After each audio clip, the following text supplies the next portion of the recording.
Very subtle. So it used to be like.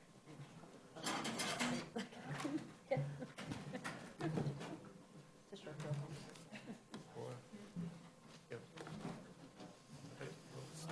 Hi, good morning. Okay, good morning and welcome to City Planning Public Hearing. I apologize for starting late. Madam Secretary, please begin. Good morning. This is the City Planning Commission public meeting held in Spector Hall, 22 Reed Street. Today is Wednesday, May 20th, 2015. As a courtesy during the proceedings, we ask that you please turn off all cell phones and beepers. All speakers should fill out a speaker's card at the desk outside of Spector Hall. In addition, we ask that those providing testimony please identify yourself, limit your remarks to 3 minutes, and speak clearly into the microphone. I will now call the roll. Chairman Weisbrod. Here. Vice Chairman Knuckles. Commissioner Besser. Here. Commissioner Cantor. Commissioner Cerullo. Here. Commissioner Delauss. Here. Commissioner Dweck. Commissioner Edie. Here. Commissioner Fran. Here. Commissioner Jung. Here. Commissioner Levin. Commissioner Marin. Here. Commissioner Ortiz. A quorum is present. The first item is the approval of the minutes of the regular meeting of Wednesday, May 6, 2015. On the minutes, I will entertain a motion to approve the May 6 minutes. So moved. All in favor? Aye. Thank you. The minutes are approved, Madam Secretary. Scheduling. On calendar numbers 1 through 6, we have resolutions for adoption. Scheduling Wednesday, June 3rd, 2015, for a public hearing to be held in Spector Hall, 22 Reed Street. On the resolutions, may I have a motion to approve? So moved.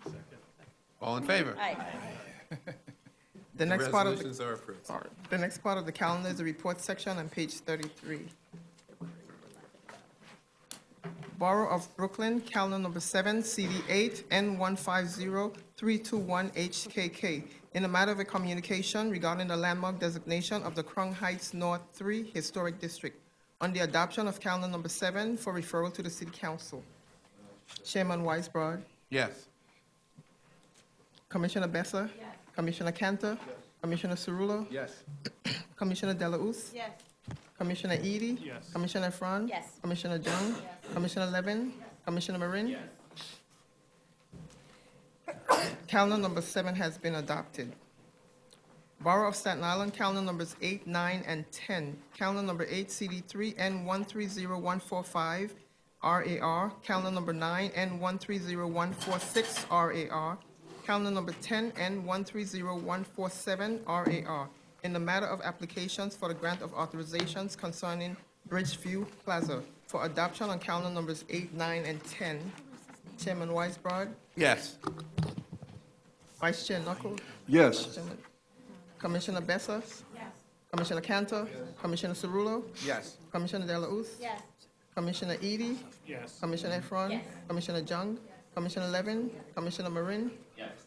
Calendar numbers 8, 9, and 10 have been adopted.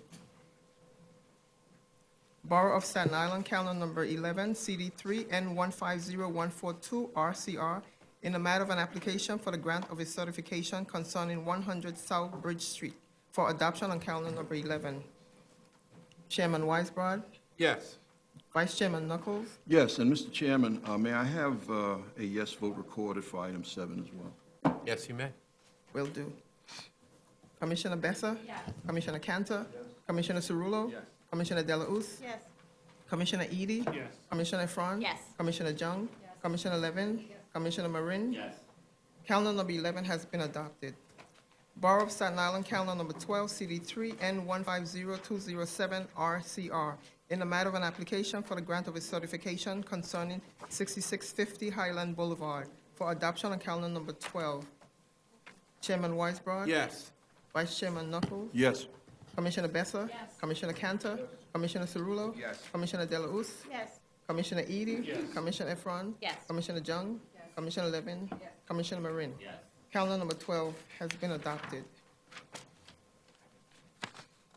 The next part of the calendar is the public hearing section on page 39. Borough of Manhattan, calendar numbers 13 and 14. Calendar number 13, CD 11, C150211 ZMM. Calendar number 14, C150212 HAM. a public hearing in a matter of applications for an amendment of the zoning map and for a UDOT designation, project approval, and disposition of city-owned property concerning PROMISA. The first speaker is Thebia Walters from HPD.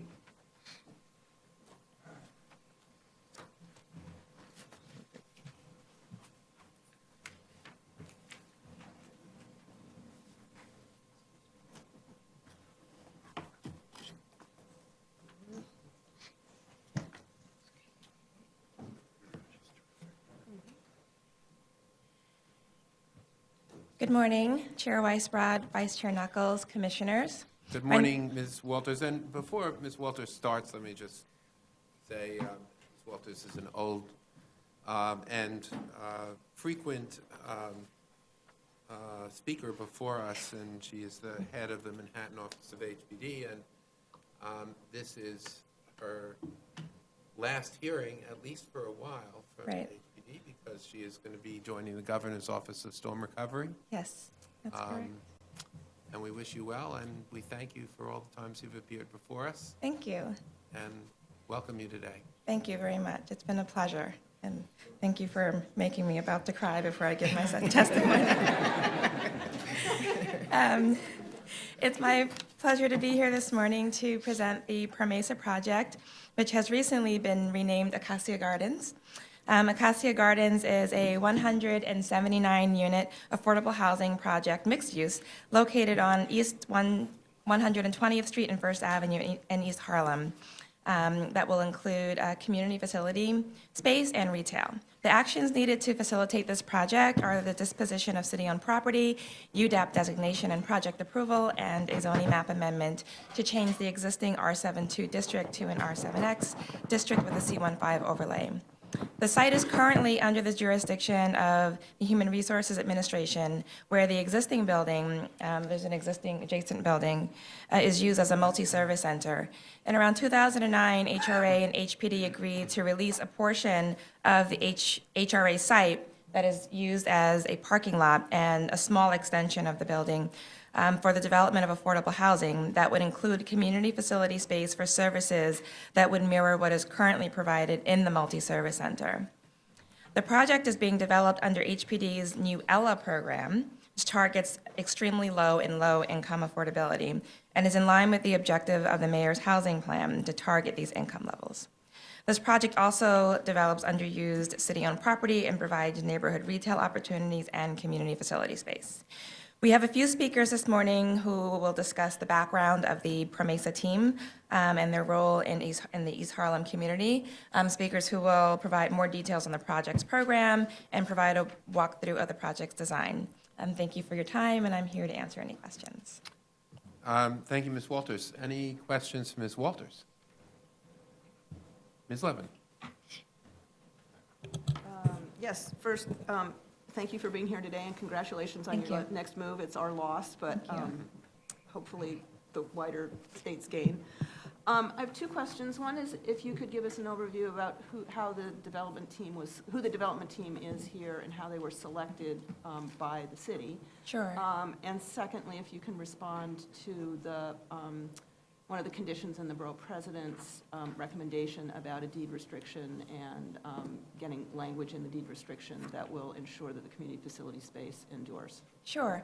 So I know Raul Rodriguez will go into more detail about who PROMESA is, but I think the Acacia Network is an umbrella organization, and PROMESA is one of the organizations within, one of the groups within that umbrella organization. And they were selected because PROMESA is one of the operators, the operator of the multi-service center. And so when HPD and HRA were looking at underused HRA sites,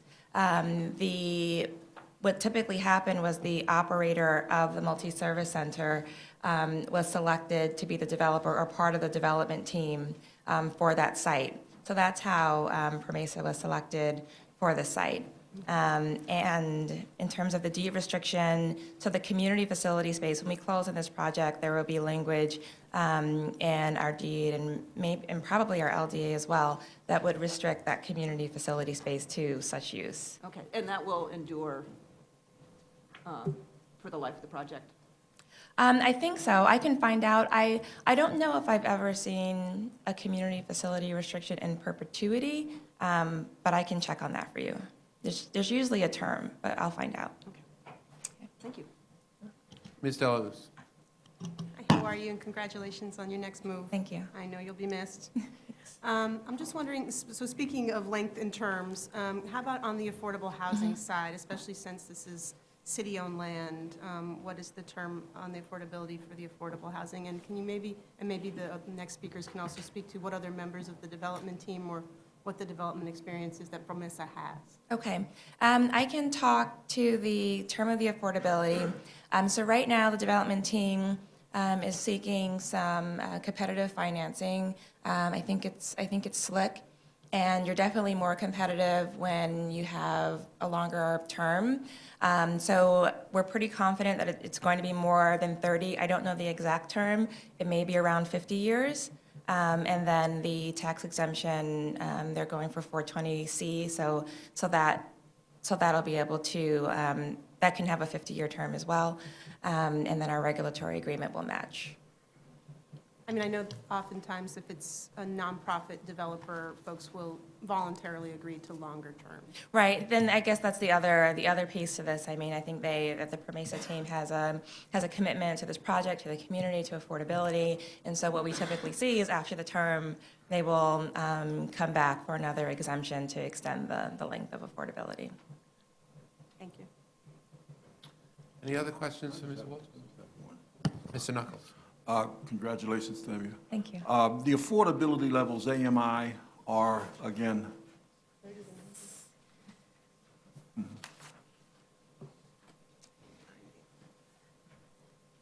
Okay, so they range, so there are units at 30% of AMI, 40%, 50%, 60%, and 90%. There's a small number of units at 90%, 18 units. So this project really targets some of the lower income tiers that we usually don't get to serve. thank you. Any other questions? Thank you, Ms. Walters. Okay, thank you. And good luck. Thank you. And we'll miss you, and perhaps we'll see you back here I someday. hope so. I hope so. Thank you. The next speaker is it Paul Rodriguez? Raul. Raul Rodriguez.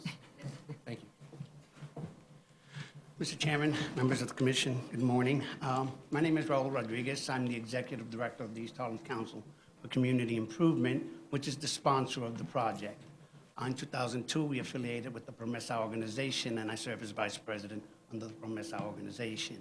In 2009, we affiliated further with the Basics, which eventually became the Acacia Network. Having been born and raised in East Harlem, one of the biggest thrills in my life has been to be able to come back and actually honor my commitment to give back and do work in the community. So I've done a lot of projects. Our primary responsibility as an organization has been to save schools, the abandoned schools that were in the area, and to develop affordable housing, as well as other multi-services. We have done that quite successfully, to the point that one of the schools that we first saved is now the Julia de Burgos Cultural Center, and the second school is the East Harlem Multi-Service Center, which we have successfully managed profitably and at full tenancy as of today for the last 33 years. This particular project is very dear to my heart, as for years I had tried to get the city to develop housing here, but by then we had still vacant lots in the city and there was no need. One day it became underutilized. And around 2005, I asked the community itself and the members of the East Harlem Multi-Service Center to support us in our request for HRA to transfer the site to us for further development. That happened in 2007. City Council Representative Melissa Mark Riverito supported the project with a letter to the Commissioner, John Donovan at the time, and continued. Over the course of the years, originally the project was a limited equity co-op because that's what the community wanted back then. The housing debacle and the mortgage debacle created a problem for that. We went back to the drawing board. We came up with an affordable housing project. We began the process once again, and lo and behold, we got Sandy. And with Sandy coming and destroying part of the city, now the Army Corps of Engineers had to issue new plans for rezoning plans, so we had to go back, and now the project is a little bit different, but has no basement, so it created new challenges for us. But we were able to get through all those hurdles to the point where I think that the community at large is very supportive and in need of this housing. All of our elected officials have provided both letters of support and a willingness to assist in any way that they can. The large part of the community that we've worked with is looking forward to this project, and our development team, our affiliation both with the Promesa and the Acacia Network, has enabled us to use many of the skills and resources ordinarily not available to ECI by itself to be able to develop this project. So our next speaker will get into the actual dynamics of the Thank you, Mr. development Rodriguez. team. What questions, Mr. Rodriguez? Okay, thank you very much. The next speaker is it Ralph DeClay? DeClay. Good morning, Mr. Chairman. Good morning, Commissioners. My name is Raul Rodriguez. I am the Vice President for Acacia's Housing Development and Business Development Activities. I want to focus on this particular project, as Raul has described, has been a project that's been a long-standing effort on behalf of many people that have been involved. We strive to complete a project that reflects the desires of the community in working with the community board and other members in the community to design an affordable housing facility that represents not only the interests of our development team, but the interest of the community. In that regard, we strive to achieve a LEED certification on the building. We are actively pursuing the active design criteria that have been developed by the active design team in the city of New York. And in that regard, we're creating, if you will, an environment for the tenants that is focused not only on active living, but healthy living. Part of Acacia's network of services includes primary health care. In that regard, we've tried to tie in healthcare and housing, which today is a major goal for many organizations and municipalities throughout the country. We believe that the services we offer as an organization and the capacity that we have as a healthcare provider, combined with our housing development activity, as well as our portfolio of housing units that we own and manage, is the right combination to create what some other developers have created in the city of New York and throughout the country. And that is creating a housing environment that is quality living and healthy living, to the extent that we can continue to provide these type of services, not only from the Acacia Network and the programs that we provide, but to create, if you will, a facility that represents the services that we offer, as well as the commitment to developing in a sustainable manner, as well as in a health and quality of life environment. We, as a developer, as an organization, we have done ground-up construction as well as gut rehabs. We participate in a number of the city's programs, NRPs that are gut rehabs of buildings that have been somewhat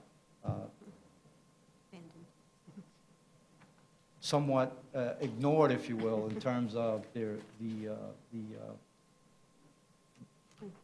in terms of the condition of the buildings that we take over.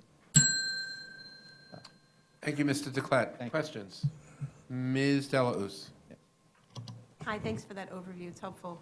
I'm just wondering if you could talk a little bit about the financing and what's in place so far. I understand you're going to be applying for competitive financing for SLIC.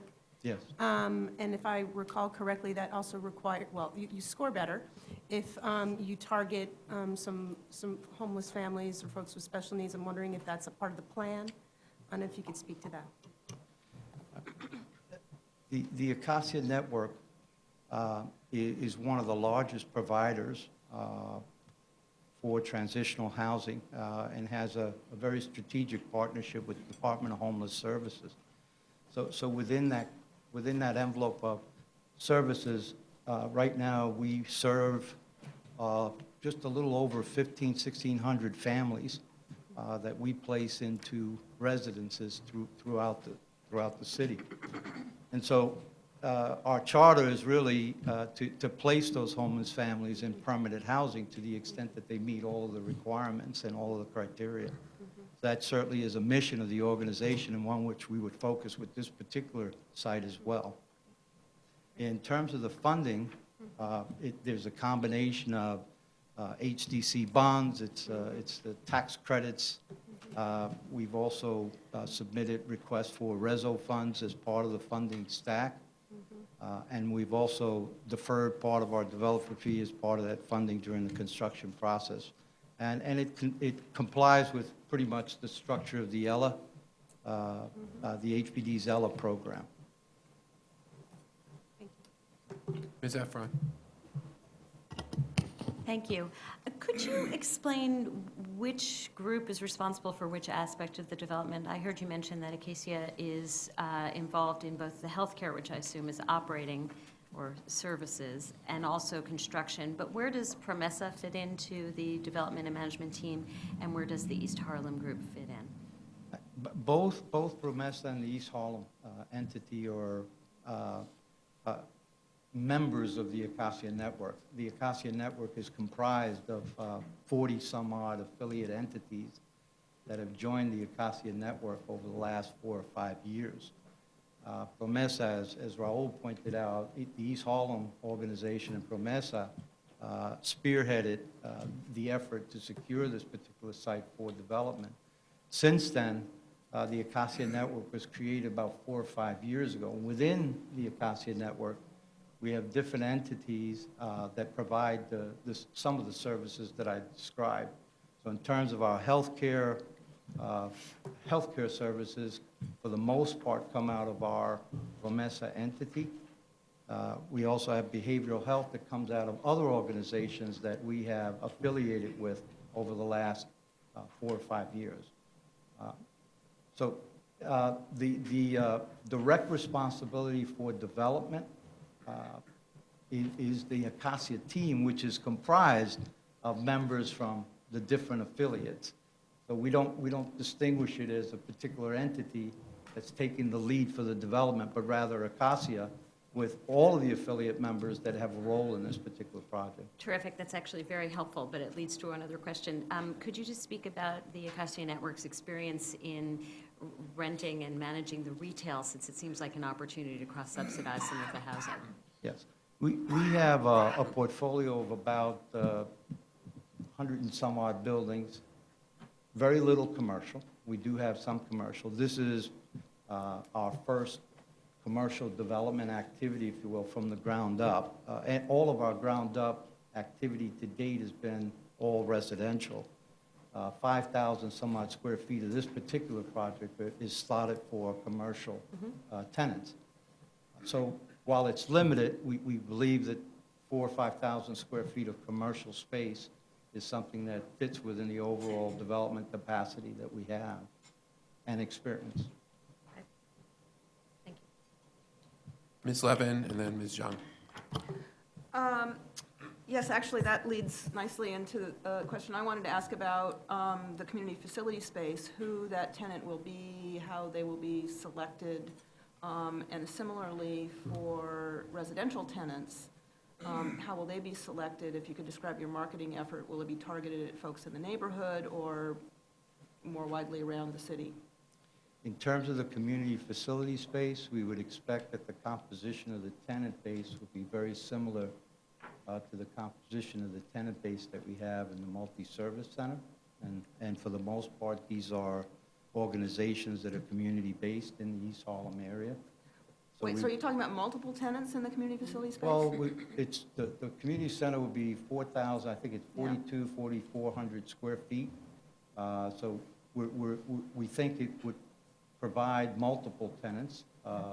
We're not looking, we haven't decided whether it's one single tenant or multiple tenants. I think it will depend on the needs at that point in time. We're looking 3 years from now, 4 years from now.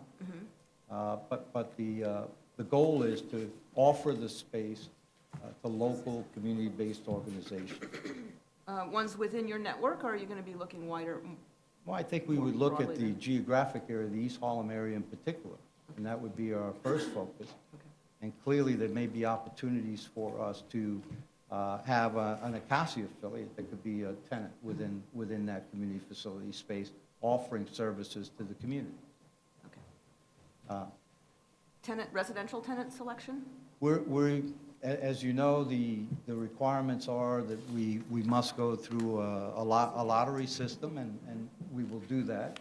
We've indicated to the board over the years, to the community board that is, that we would clearly focus on the residents within the community, that we would offer any type of workshop or remedial activity to educate the public at large within that area as to what they need to qualify to be able to secure an apartment within this particular site. So that's a commitment we've made to the community, one in which the East Harlem organization, the affiliate, as well as the multi-service center, in terms of some of the tenant activity, have always focused in the community. And so our commitment is, and continues to be, to the extent that we can fill the entire building with residents from the East Harlem area, then that's our goal. Ms. Zhang. Hi, Mr. Leclerc. Thank you for your very articulate and statement of commitment to health and sustainability for the residents that you serve. I was just wondering, given the breadth of activities that the Acacia Network, includes, I was wondering if you would, share some of your thoughts on whether there are any particular challenges or particular opportunities that you see in terms of weaving this, your health and housing together? It's always a challenge. I think that's been recognized by many industry experts. We have participated in discussions with NEF and the Healthy Futures program, which was designed specifically to address both housing and healthcare as a strategic effort to bring developers for affordable housing and healthcare providers, and in particular, federally qualified healthcare centers and providers. The idea being that there's a definite connection. I think the initiatives that have taken place over the last couple, 2-3 years with respect to reduction in healthcare costs, in terms of the MRT programs that have been developed, again, to reduce Medicaid expenses, I believe that we as an organization have the components that bring this together. I think executing on it will always be a challenge. I think the measure of success, in some sense, is perhaps some of the other activity that we've been involved in, where whether it's obesity or the asthma,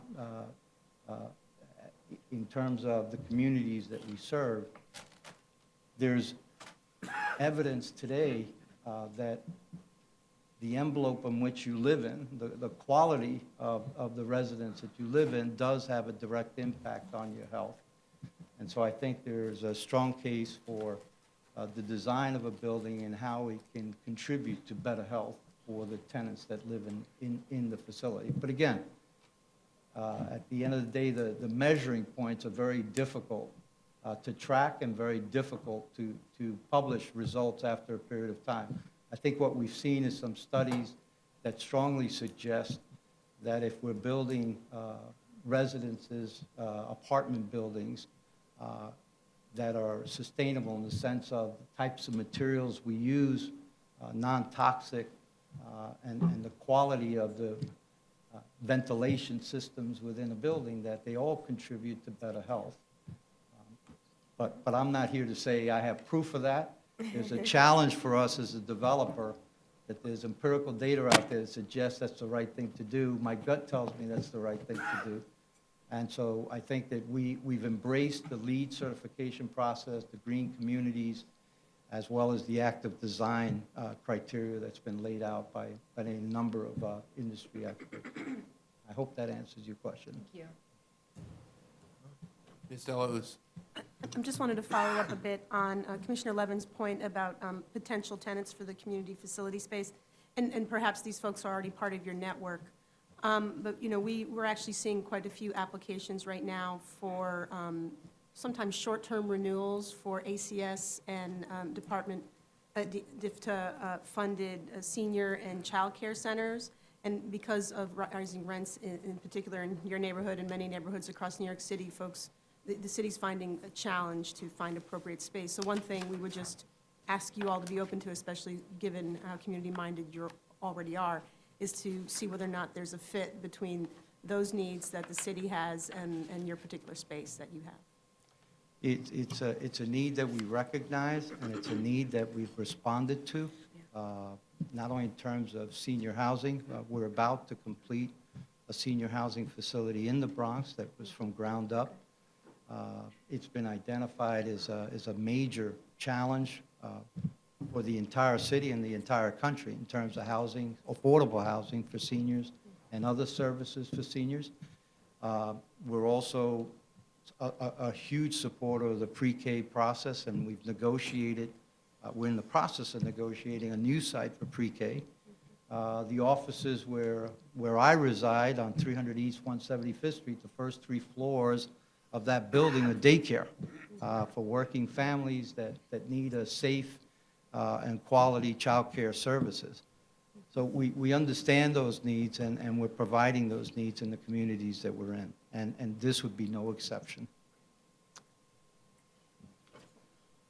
Ms. Efron? Sorry, one more question. Given the new project's proximity to NYCHA housing and the focus daily on the condition of NYCHA housing, are there any plans to have services for healthy living that you're hoping to have in the building for your residents be available to the neighboring residents? It's a good question. We're all limited by space. I mean, we are designing a building that will have a gym facility for the residents of the property. We have open space that will provide a play area for children. We're close to the bicycle path on the East River side, so we're certainly encouraging that type of activity. I don't think we're looking at common space within the building that we're designing that will have a central program, if you will, that would be used by the outside public. It's pretty much geared for the tenants of the particular of the building. That's not to suggest that if there were programs or workshops or other type of activity that we would undertake on the property, we would certainly look to opening that up to the public, including Wagner residents.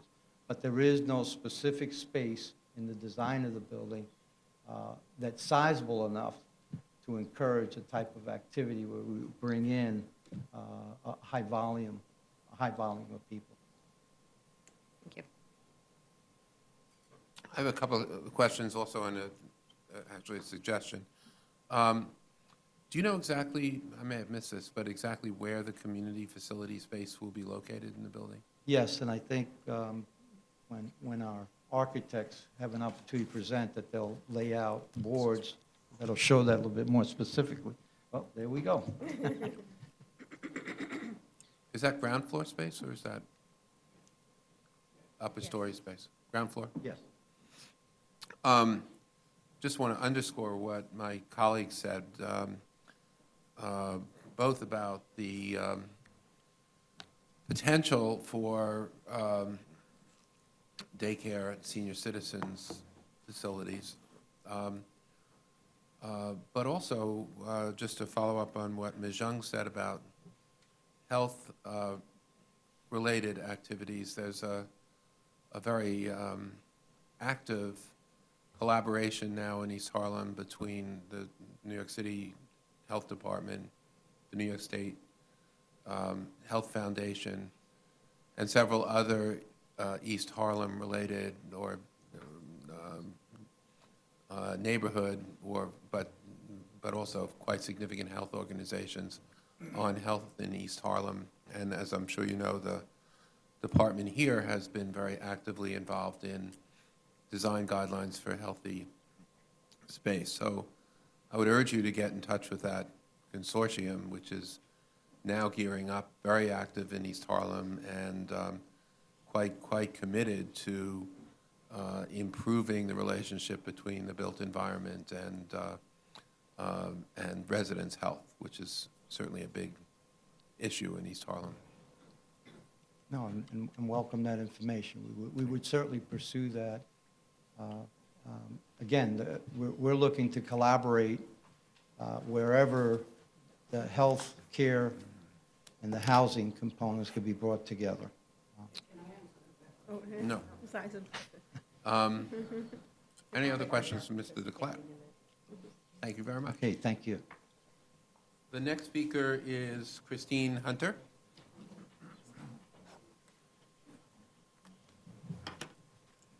Good morning, Chair and members of the Commission. I'm Christine Hunter. I'm a principal with Magnuson Architecture and Planning. It's a complex project, so I'll try and go through it quickly. Under the proposed R7X zoning, the building is 12 stories. It's a corner site with setbacks above the 8th floor and the 10th floor.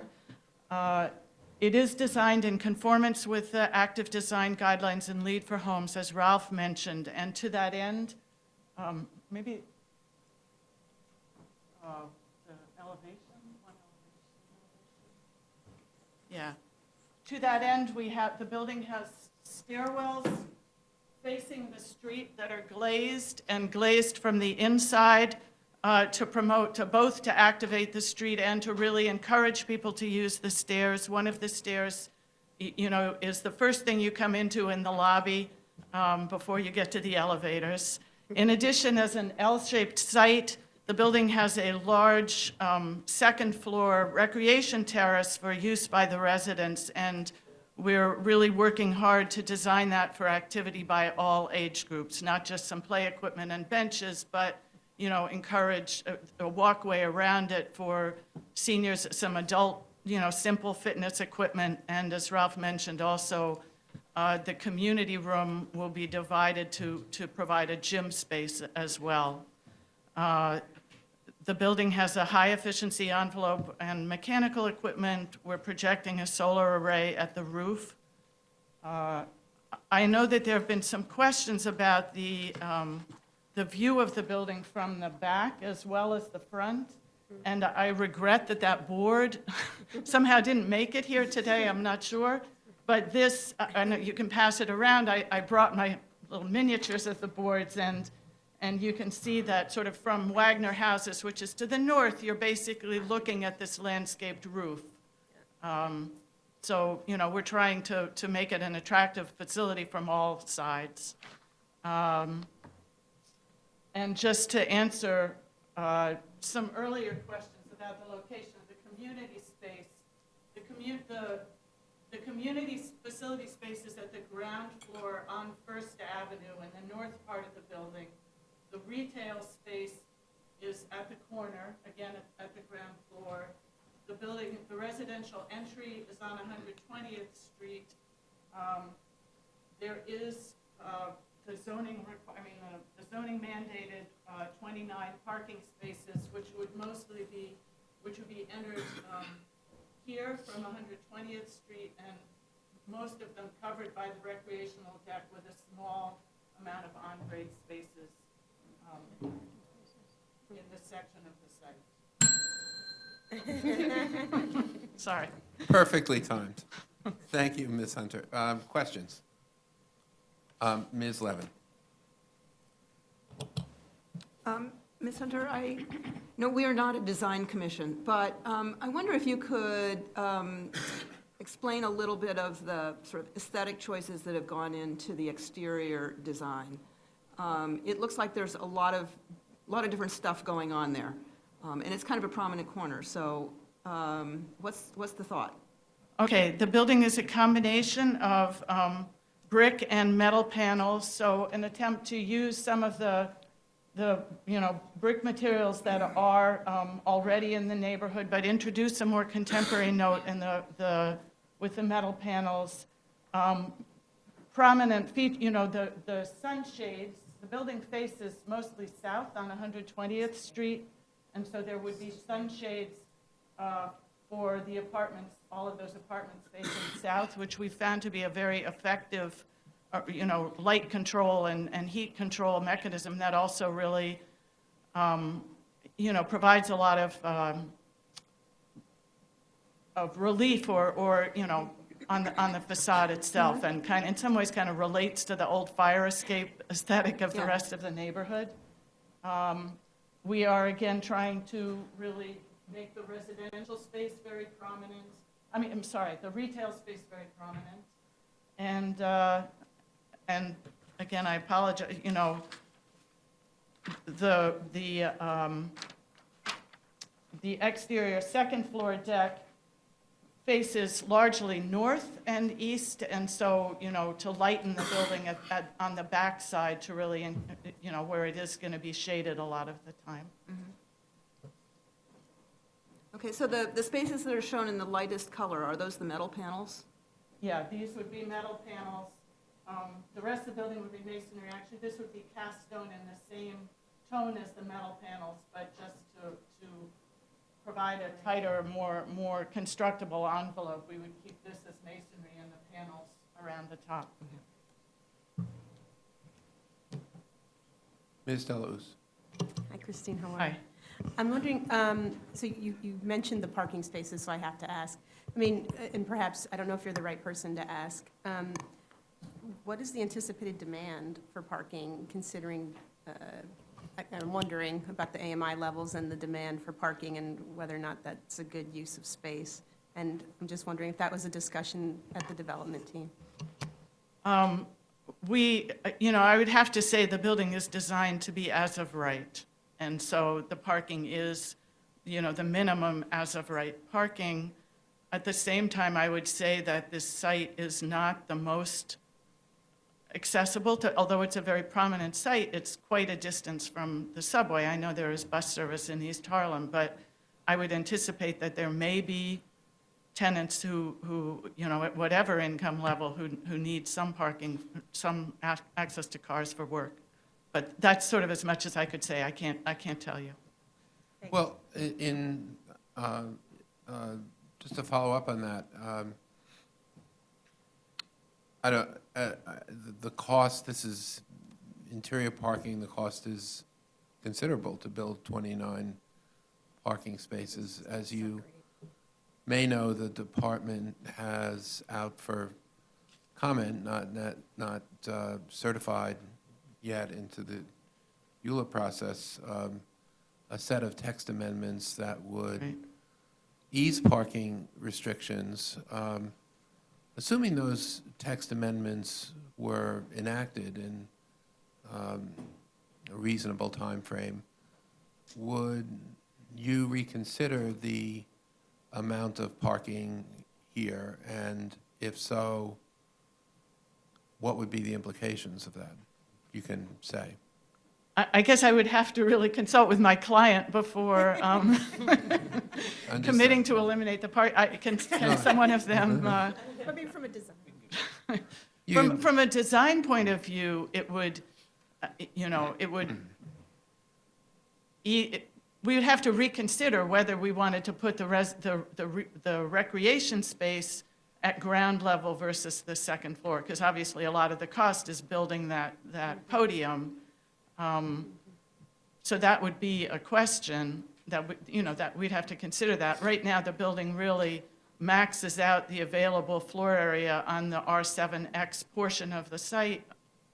And I know that there's a commitment to all the uses that we're talking about. I'm sure if we could increase the retail space, the client would be very happy about that.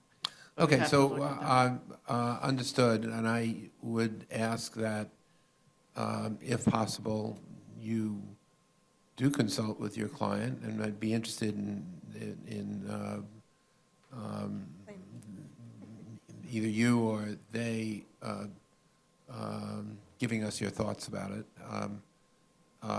recognizing that there's nothing to be done at the moment since there are no text amendments that have been enacted. And likewise to the, if you could submit the drawing that you have, we'll get it distributed to all the commissioners, and to Mr. Rodriguez, if you have other thoughts to add, please do in writing after today's Sure. hearing. And what is the time frame for that? You would like sort of a memo and an alternate plan? or- I'm just interested in your thoughts. I'm not trying to interfere with your process or your application, recognizing that our text amendments have not even been certified, much less enacted, so you can't act on them now. I'm just, frankly, just curious as to whether that would make a difference for you. I think were the text amendments enacted, I think they would be very positive. I mean, I'm sure that we would reconsider some of the choices made. Another variable in this project, which would actually also have a positive impact, is that if what's currently the proposed floodplain was adopted as opposed to the current floodplain, in this area, it would actually drop, which would make the retail space more desirable, the residential lobby, have a little less ramp. But we can't. We have to get the building through DOB right now.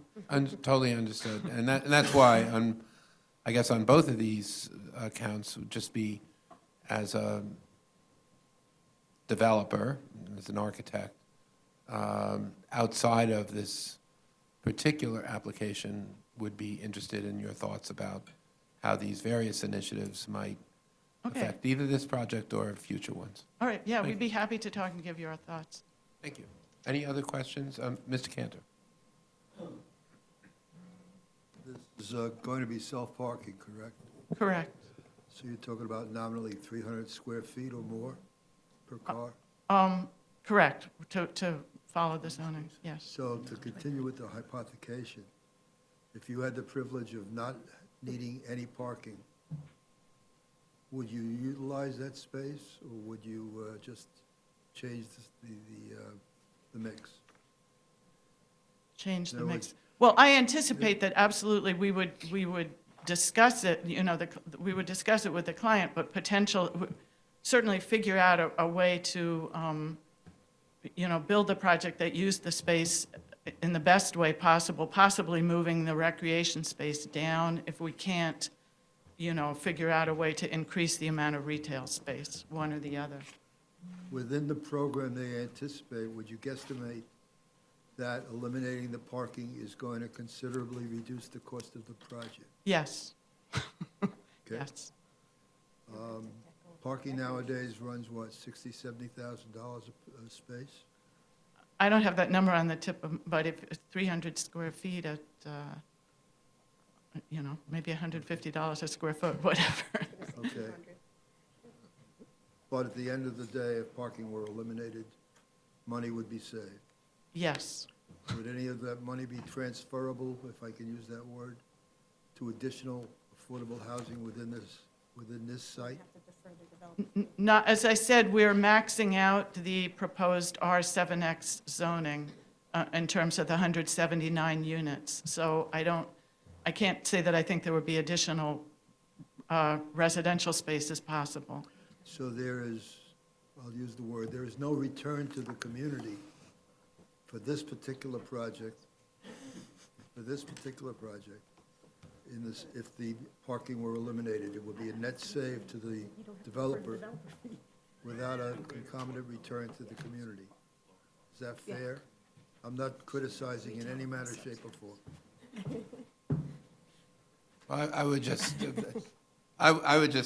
answer that by saying there is significant public subsidy going into this project, and even if there was not a return to this particular building, there would be a significant return to the public that could be utilized in other affordable housing endeavors, either in this community or elsewhere. So that's where it would come out. Presumably. Thank you. Ms. John? Hi, Christine, how are you? Thank you for being here. So I just wanted to ask my usual energy questions.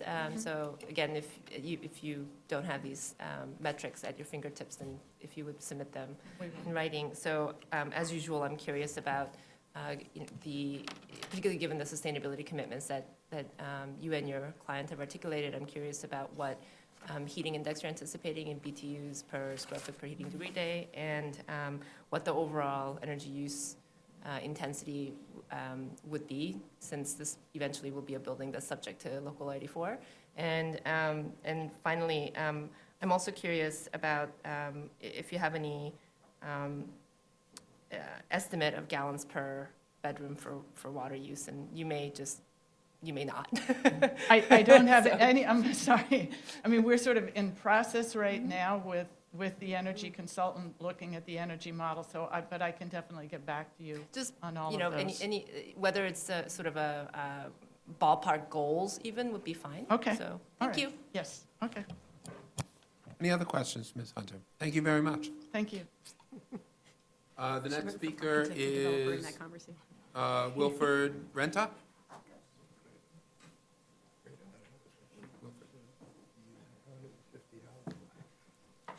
Good morning, Mr. Chairman, Mr. Vice Chairman, and Commissioners. My name is Wilfred Renta. I am community member of East Harlem. I'm also a member of the Acacia Network Board and also outside board. I'm here to support the project. This project not only is in line with the mayor's initiative for affordable housing, but it also protects the community residents of East Harlem. One of the sad remarks that my neighbors tell me is that they're all concerned that their children will not be able to live in the neighborhood that they grew up in. This, by providing at least these 179 units, it can ensure that some of our community residents can remain in the community and also promote the wellness of our community by not having people being transferred or moving out. East Harlem right now is going through a period where there are many additional housing built, but they're not within the range of our community's financial ability. Some apartments are running for about $3,000, $4,000, and a lot of our folks are being misplaced. Again, just as a community residents supporting the program. Thank you. Thank you, Mr. Renta. Any questions for Mr. Renta? Ms. Efron? Thank you for that statement. It's important for us to hear from community residents, especially those so knowledgeable about the project. Do you have a sense of what's needed in retail for the community? This is an opportunity for some in-place retail. In any of your nonprofit capacities, have you heard what's needed, or are you sharing them with Promesa on the case? You know, it's interesting because a lot of our folks are seniors. What they require is some type of medical help, whether it's a dentist's office particularly, some aftercare programs. Our folks are not interested in Starbucks or Gaps. They need some help, and a lot of it is in health. Thank you. Any other questions, Mr. Renta? Thank you very much. My pleasure. Next speaker is Lucien Reynolds from the Manhattan Borough President's Office. Interested in Starbucks or the Gap? I like that. You're not interested in Starbucks. Good morning, Chair Weisbrod, Commissioners. My name is Lucien Reynolds, and I'm here to speak on behalf of the Manhattan Borough President, Gail A. Brewer. This project is the result of years of work and resolve from the East Harlem Council for Community Improvement, the Acacia Network, and HBD. It has survived the financial crisis and the resulting recession, as well as Hurricane Sandy, which required a redesign to conform to new flood-resilient building regulations. The result of the extended project design period is an impressive number of affordable units in the East Harlem for East Harlem residents and New Yorkers. The project meets the findings for UDA and UDAP designation as the expensive surface parking lot that presently dominates the corner of East 120th Street and First Avenue, deadens the street and creates an environment that passers-by are quick to avoid. As proposed, the development will serve as a transition between several neighborhood elements. By replacing a surface parking lot with a 179-unit residential building with ground floor retail and community facility space, the development team will extend the liveliness of First Avenue northward to connect to the community that resides, the Wagner houses. The expectations from AHRA regarding the amount and usage of community facility space were reasonable. During the office's evaluation of the proposal, it was determined that the amount of community facility space proposed at certification fell slightly below the floor that was established in the 2009 letter from HRA, which I have provided. Given the complexities of the project, it is understandable that some of the details may have been overlooked. The development team was notified of the discrepancy, and they were able to quickly modify the layout of their tenant parking area to accommodate a modest expansion of the community facility space from 3,920 square feet to 4,334 square feet, thus satisfying one of the requirements set out in the letter. The applicant should submit a revised application to memorialize this change. As the approval process continues, the applicant must still create deed restriction to ensure that the community facility space will be filled and utilized in a similar manner to the East Harlem Multi-Service Center next door. The CPC should ensure that this deed restriction fully conforms to the terms of the 2009 letter.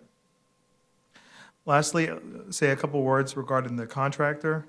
While the use of a contractor for the enhanced review list does not change the fact that this project meets the findings, the question remains to what extent must a firm violate the law to not be considered for a project, regardless of submitting the lowest reasonable bid. It is critical that construction be of high quality and safely undertaken, and this is most likely to occur when well-paid skilled workers are employed by contractors and subcontractors that abide by labor laws. In addition, when the city undertakes the construction of affordable housing, the construction of such should not exacerbate rent burdens for the target population by paying these workers less.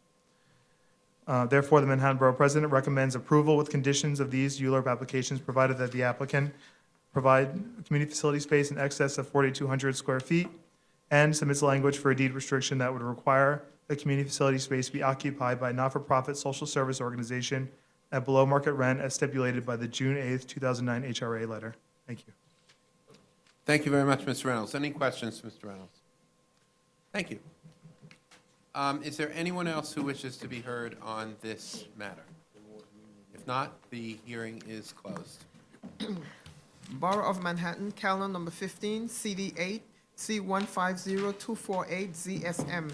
A public hearing in the matter of an application for the grant of a special permit concerning the Hospital for Special Surgery, West Wing addition.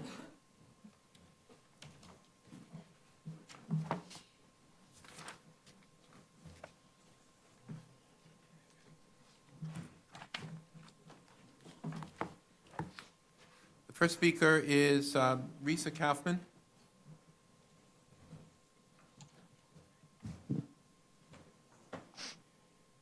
Good morning, Chairman Weisbrod and Commissioners.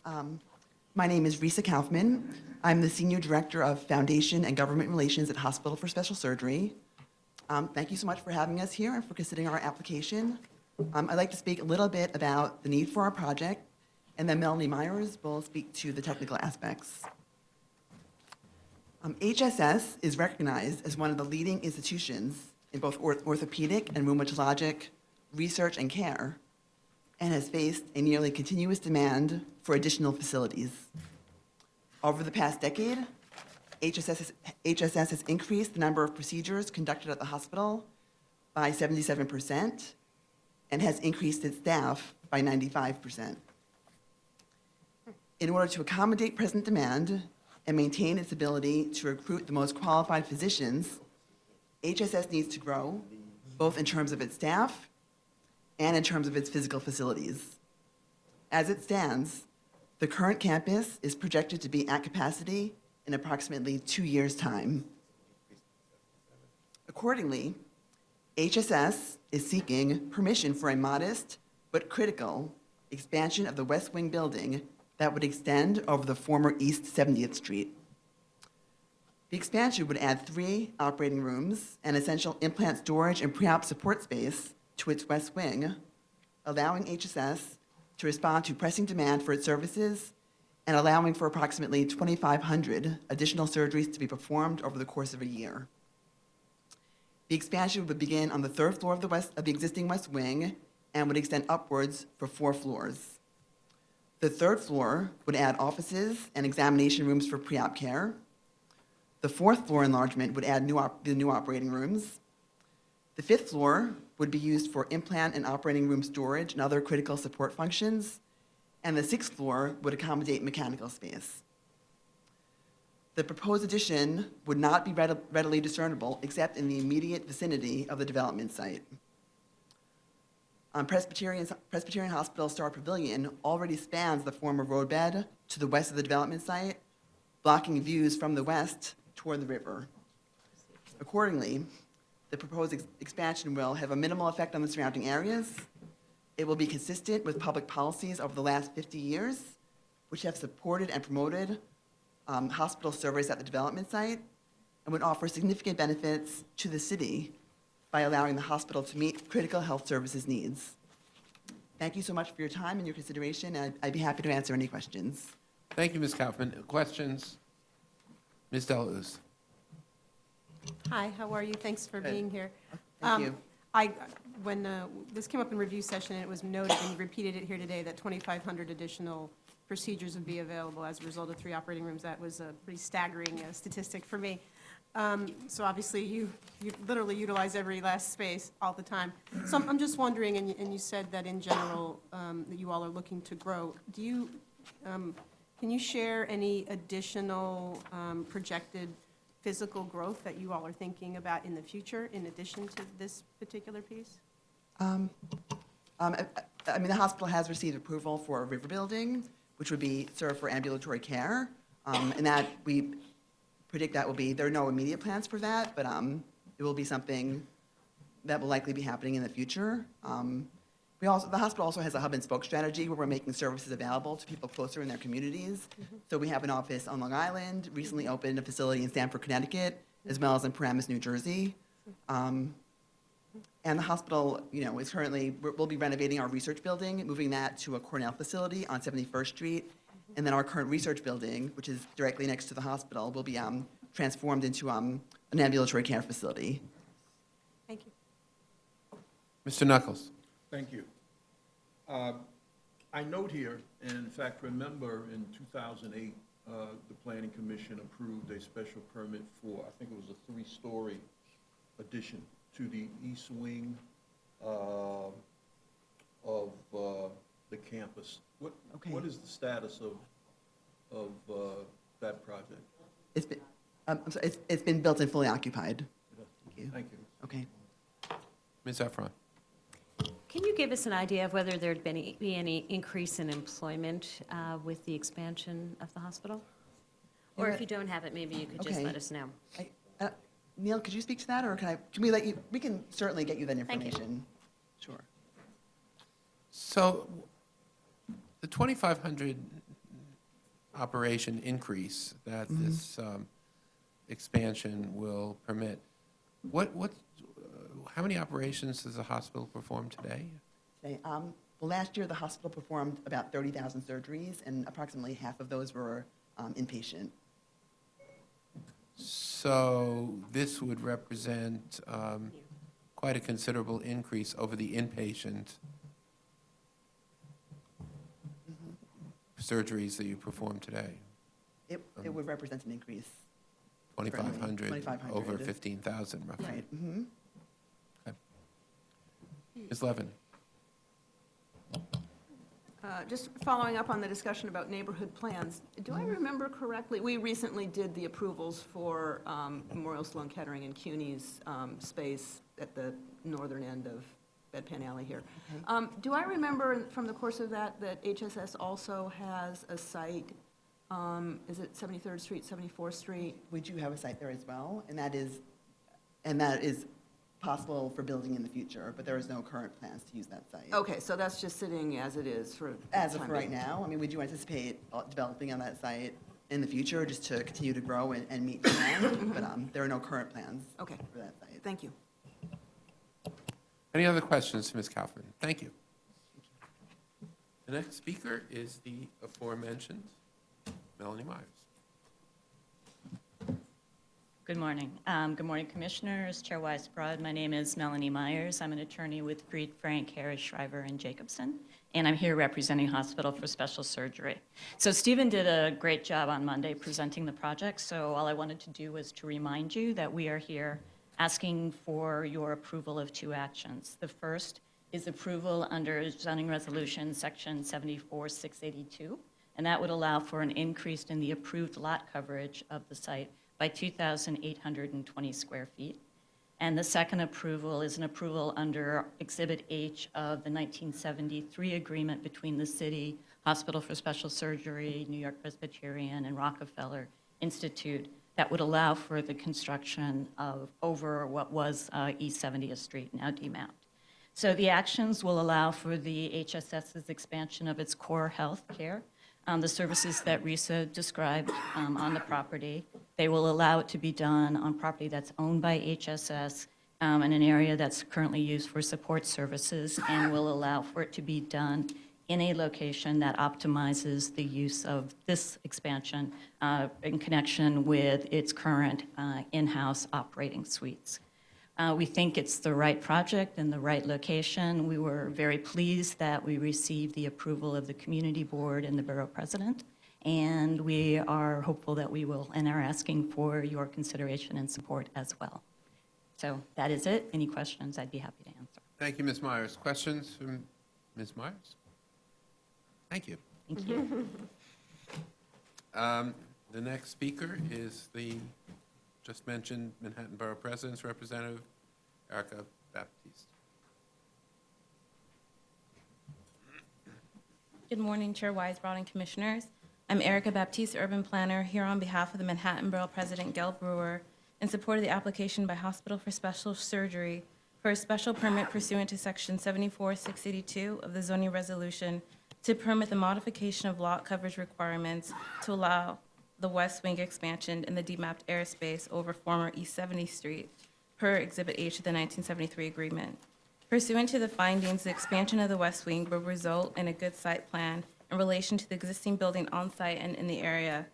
As was previously stated, the special permit requested is for a relatively small increase of the building footprint, and the view of this expansion will be blocked from the west by the enclosed pedestrian overpass and 12-story Star Building extending over the former East 70th Street. The Dean Map Street is designated for hospital operations, and the applicant has stated the construction will be phased with security and a traffic controller, with no effect on the operations and use of the space by New York Presbyterian hospitals and Hospital for Special Surgery's ambulances. There are several large projects that will be under construction for the next few years, all in the immediate vicinity of the project area, and without careful coordination, this concentration of development could snarl traffic and reduce quality of life in the neighborhood. Considering this, the Hospital for Special Surgery should coordinate its construction efforts with Rockefeller University, Memorial Sloan Kettering Cancer Center, and the City University of New York Hunter. The institutions should jointly coordinate and communicate with the community board to minimize potential construction impacts on the community. The Manhattan Borough President believes the conditions and findings have been met, and therefore recommends approval of this application. Thank you for your time. Thank you. Any questions for Ms. Baptiste? Okay, thank you very much. I'm sorry. Ms. Delos. I think your recommendation for coordination of construction makes a lot of sense. I'm just wondering if that's already, since it hasn't come up prior, was that something that the folks had been open to? I know as far as the construction, they mentioned working with New York Presbyterian, and they seemed very open to working with the community when we spoke. Any other questions for Ms. Baptiste? Can't leave quite yet. Hearing none. Thank you, Ms. Baptiste. Thank you. Is there anyone else who wishes to be heard on this matter? If not, the hearing is closed. Thank you very much. Borough of Manhattan, calendar number 16, CD 1, N150350 PXM, a public hearing in the matter of a notice of intent to acquire office space for use of property located at 375 Pearl Street. First speaker is Dale Laserson from DCAS. Good morning, Commission. Good morning, Commissioner. Commissioners, hello. As mentioned, I am Dale Laserson from DCAS Asset Management in the Leasing Group, and I'm here to present to you the proposed project of securing approximately 17,000 square feet of office space here in Manhattan at a building located at 375 Pearl Street, which you may be very familiar with. It is the very large former Verizon building located on Pearl. The building was formerly a data center, telephone switching station, and it is being repositioned, repurposed to maintain data center use on the lower floors, but the upper floors as condominium office and other administrative function use. The proposed project is for the New York Police Department's Federal Monitoring and Inspector General Program. It's the 22nd floor, excuse me, the proposed project is for approximately half of the 22nd floor, about 18,000 square feet. The Federal Monitoring Program, Inspector General Program, has been court-appointed to provide a comprehensive review of the police department's practices with the intent to enhance the effectiveness of the police department and improve the safety of our citizens, increasing public safety, and to protect civil liberties and civil rights, and ultimately enhance and better community relations between the police department and the local communities. I can answer any real estate-related questions if you have them. And also, I believe that a representative from the Federal Monitoring Program was to be here but may not be able to attend. So I will do my best with the information that I know to answer any program questions that you may have. If I'm not able to answer them, I will certainly get you answers. I do have a question, Ms. Lazarson.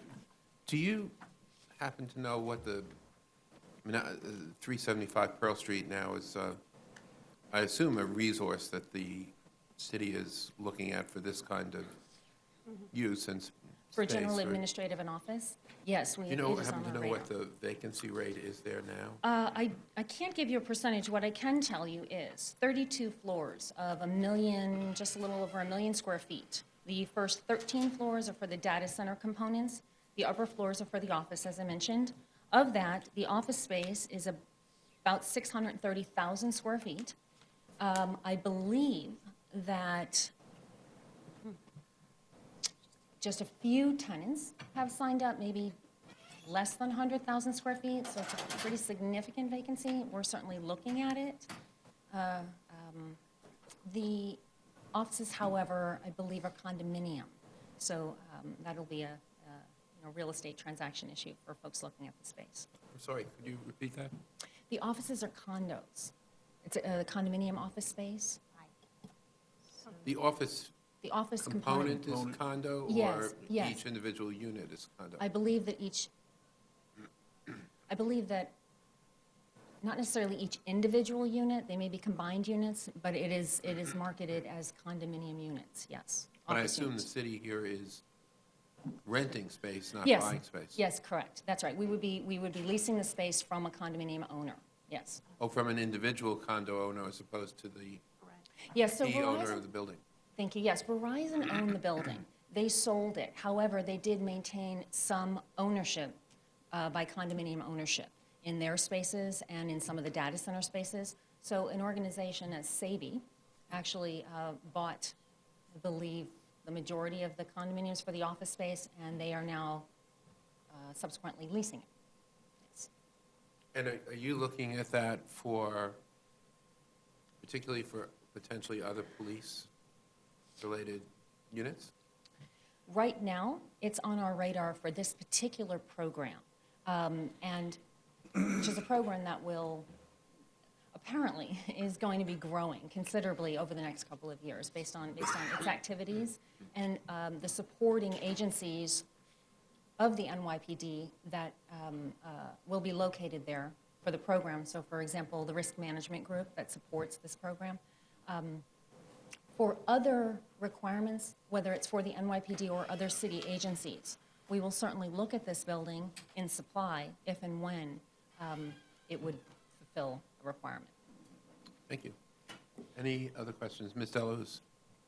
Hi, Ms. Lazarson. Hi. Excuse me, hi, how are you? Good.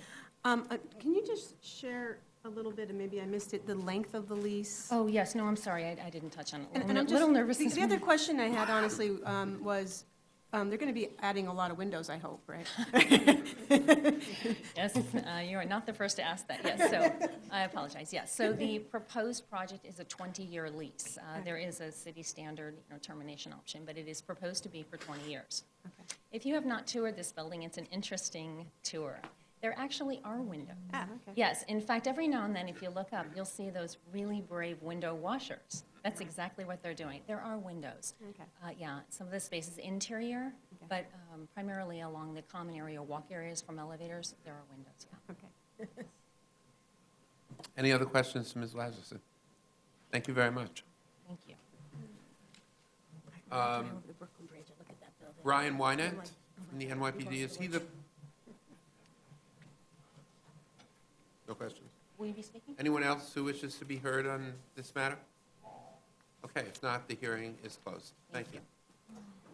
Borough of Manhattan, calendar number 17, CD1, N150351, PXM. A public hearing in the matter of a notice of intent to acquire office space for use of property located at 90 West Street. Welcome back, Ms. Lazarson. Seems like you never left. Okay, so once again, I'm from our asset management group, DCAS Leasing. I'm here to present to you a project for the New York Police Department's World Trade Center Command Substation. The project is to secure approximately 3,000 square feet of ground floor space located at 90 West Street. This is a relocation of this operation, which currently operates from 130 Cedar Street. So being familiar with the area, this is less than 50 yards. So from a real estate perspective, the transition will be seamless. There should be zero impact. The operation there today will just move over down the street. The current building where the police department is operating, we need to vacate by the end of the year. The owner of that particular building, the upper level of it is a hotel, and he's repositioning the ground floor. The particular project is proposed for the space that used to be the ticketing office for the World Trade Center, and it's now dark, and so we are proposing to convert it to this substation, which will be general administrative use only. It's really for a landing station for the foot patrol of the World Trade Center campus. Officers will come and go, taking breaks. They may use it as a secondary command center for emergencies. There will be no overnight lodging. There's break room. It's basically a rest stop and for some emergency meetings if needed, and et cetera. The majority of police activities, however, for the Trade Center campus will be run from the first precinct. The lease term proposed here is 10 years. And again, it's approximately 3,000 square feet. So can I answer any questions? And my colleagues from the New York Police Department for this operation are here to speak on behalf of it as well. Questions for Ms. Lazarson? Ms. Efron? Hi, it's on the ground floor of a large residential building. Has there been any outreach to either the tenants, or have you been in contact with the managing agent or owner of the building? Yes. To hear how the tenants have reacted to this? Yes, absolutely. I myself, no. However, this particular transaction has been heavily dialogued, if you will, between DCAS Leasing and the owner of the building. In fact, senior representatives from the New York Police Department also met with the building ownership to describe the operation, and the building ownership accordingly, I believe, has made certain that the residents are on board with this. I will offer that this is not a condominium building, so it's a little difficult to have dialogue with each one of the residents. It is a residential rental building. And there's approximately 410 units or so. But again, the operation being so close and right in the area, we don't expect any disturbance to the building or to the residents, and it does have a separate entrance. Thank you. Ms. Levin? Yes, Ms. Lazarson, I wanted to follow up on the, how this operation will coexist within the building question. It's in a beautiful old landmark, is it landmark Yes, building? It is. And, the streetscape there is an important element of the building. I imagine that the NYPD needs to maintain, has its own security requirements for the space.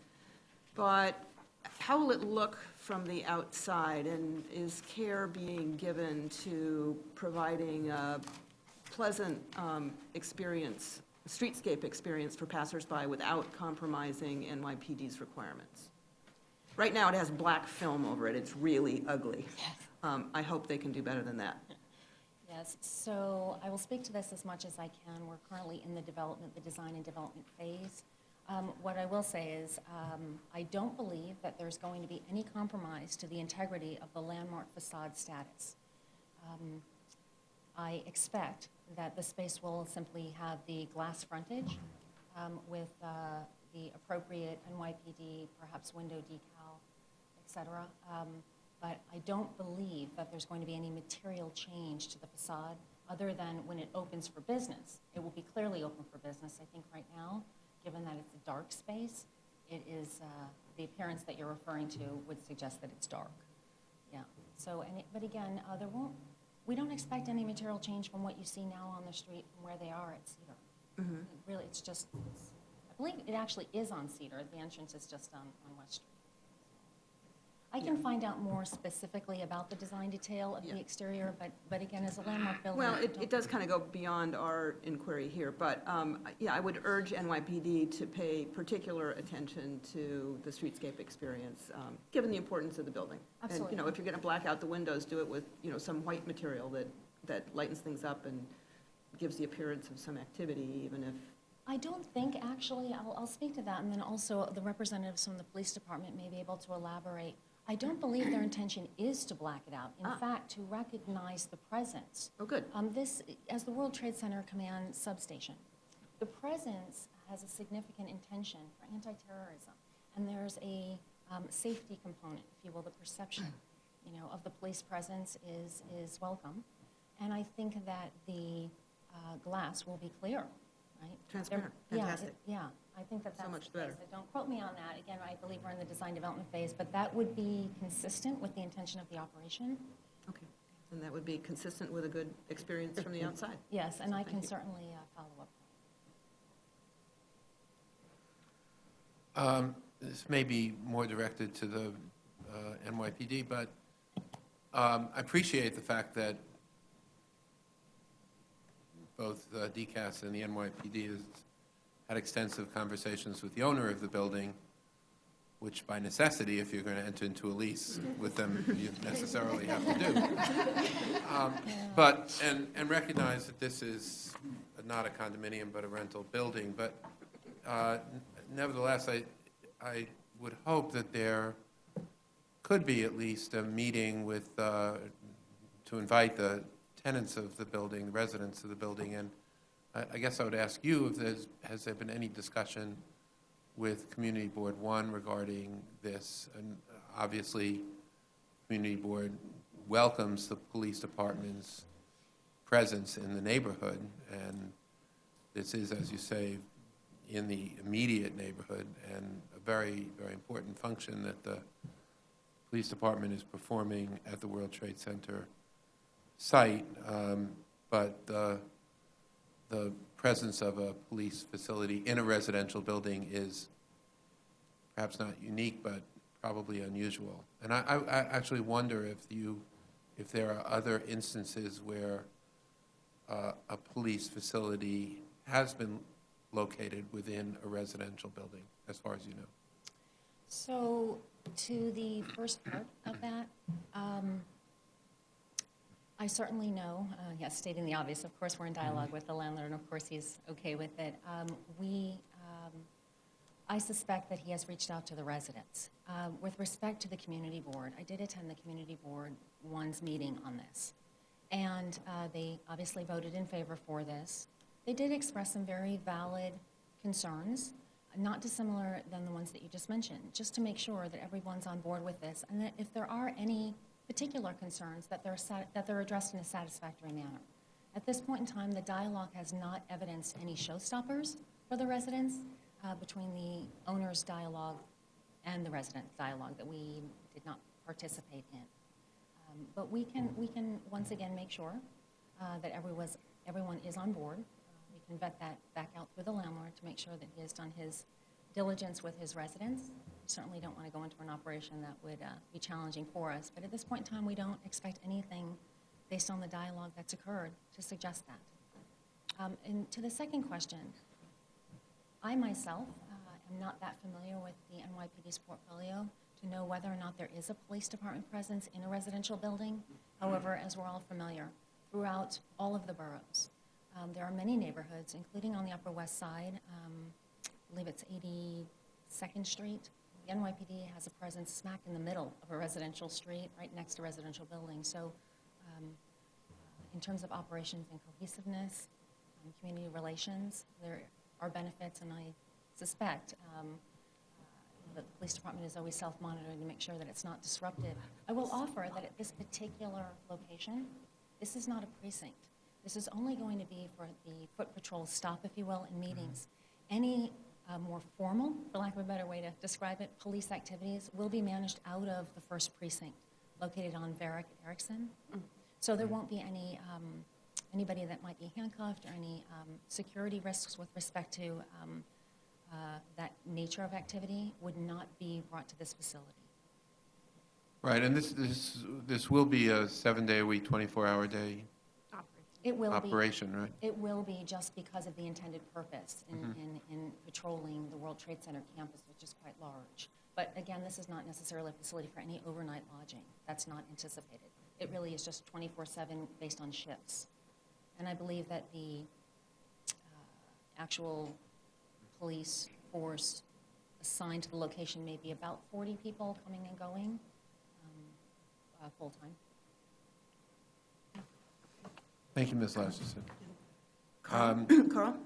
Oh. I have Ms. Lemon. another example for you, which is the Two Trees project on 53rd Street has in its base the stable for the mounted unit that serves Times Square.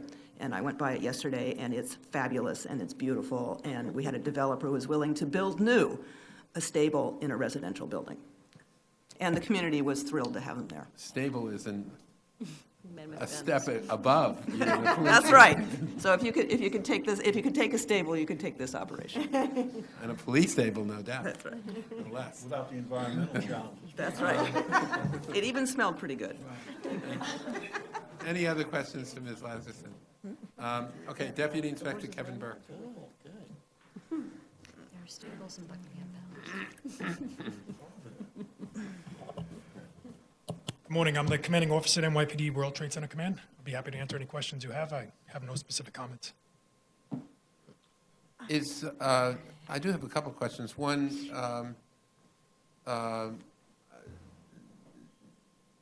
you've been the commanding officer of the World Trade Center Command for About a year and a half. And you have, I assume, a relatively ongoing relationship with Community Board 1? Yes. And they're well aware of this move? Yes, and supportive. Good. Thank you. Any other questions? Thank you, Deputy Inspector. Good luck. Thanks. Is there anyone else who wishes to be heard on this matter? If not, the hearing is closed. Thanks. Borough of Queens, calendar number 18, CD7, C150173, PPQ. A public hearing in the matter of an application for the disposition of one city-owned property concerning S&L Aerospace Metals. So the first speaker is Rob Holbrook from the New York City Economic Development Corporation. Mr. Holbrook, welcome. Thank you. Good morning, Commission.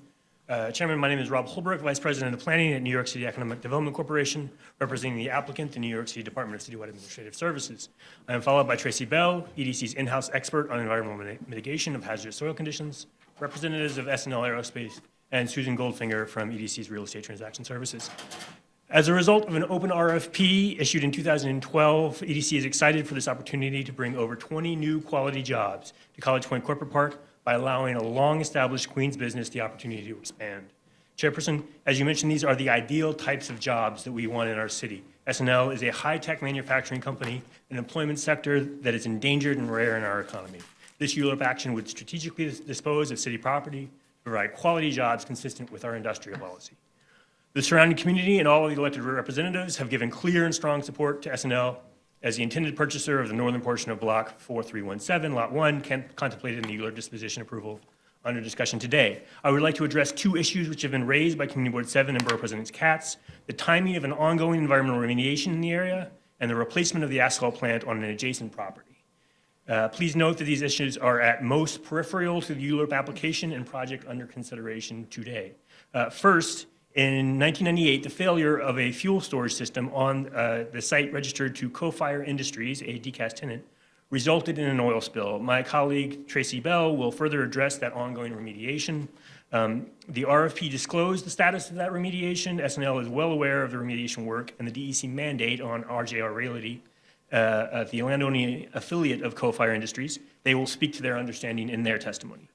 To give some context to the second issue, in 2012, pursuant to a separate ULURP approval, DCAS and EDC contemplated a land swap with RJR to create two regular parcels, one for the city and EDC to RFP, and the other for consolidation of Co-Fire's asphalt plant on the southeast portion of Block 4317.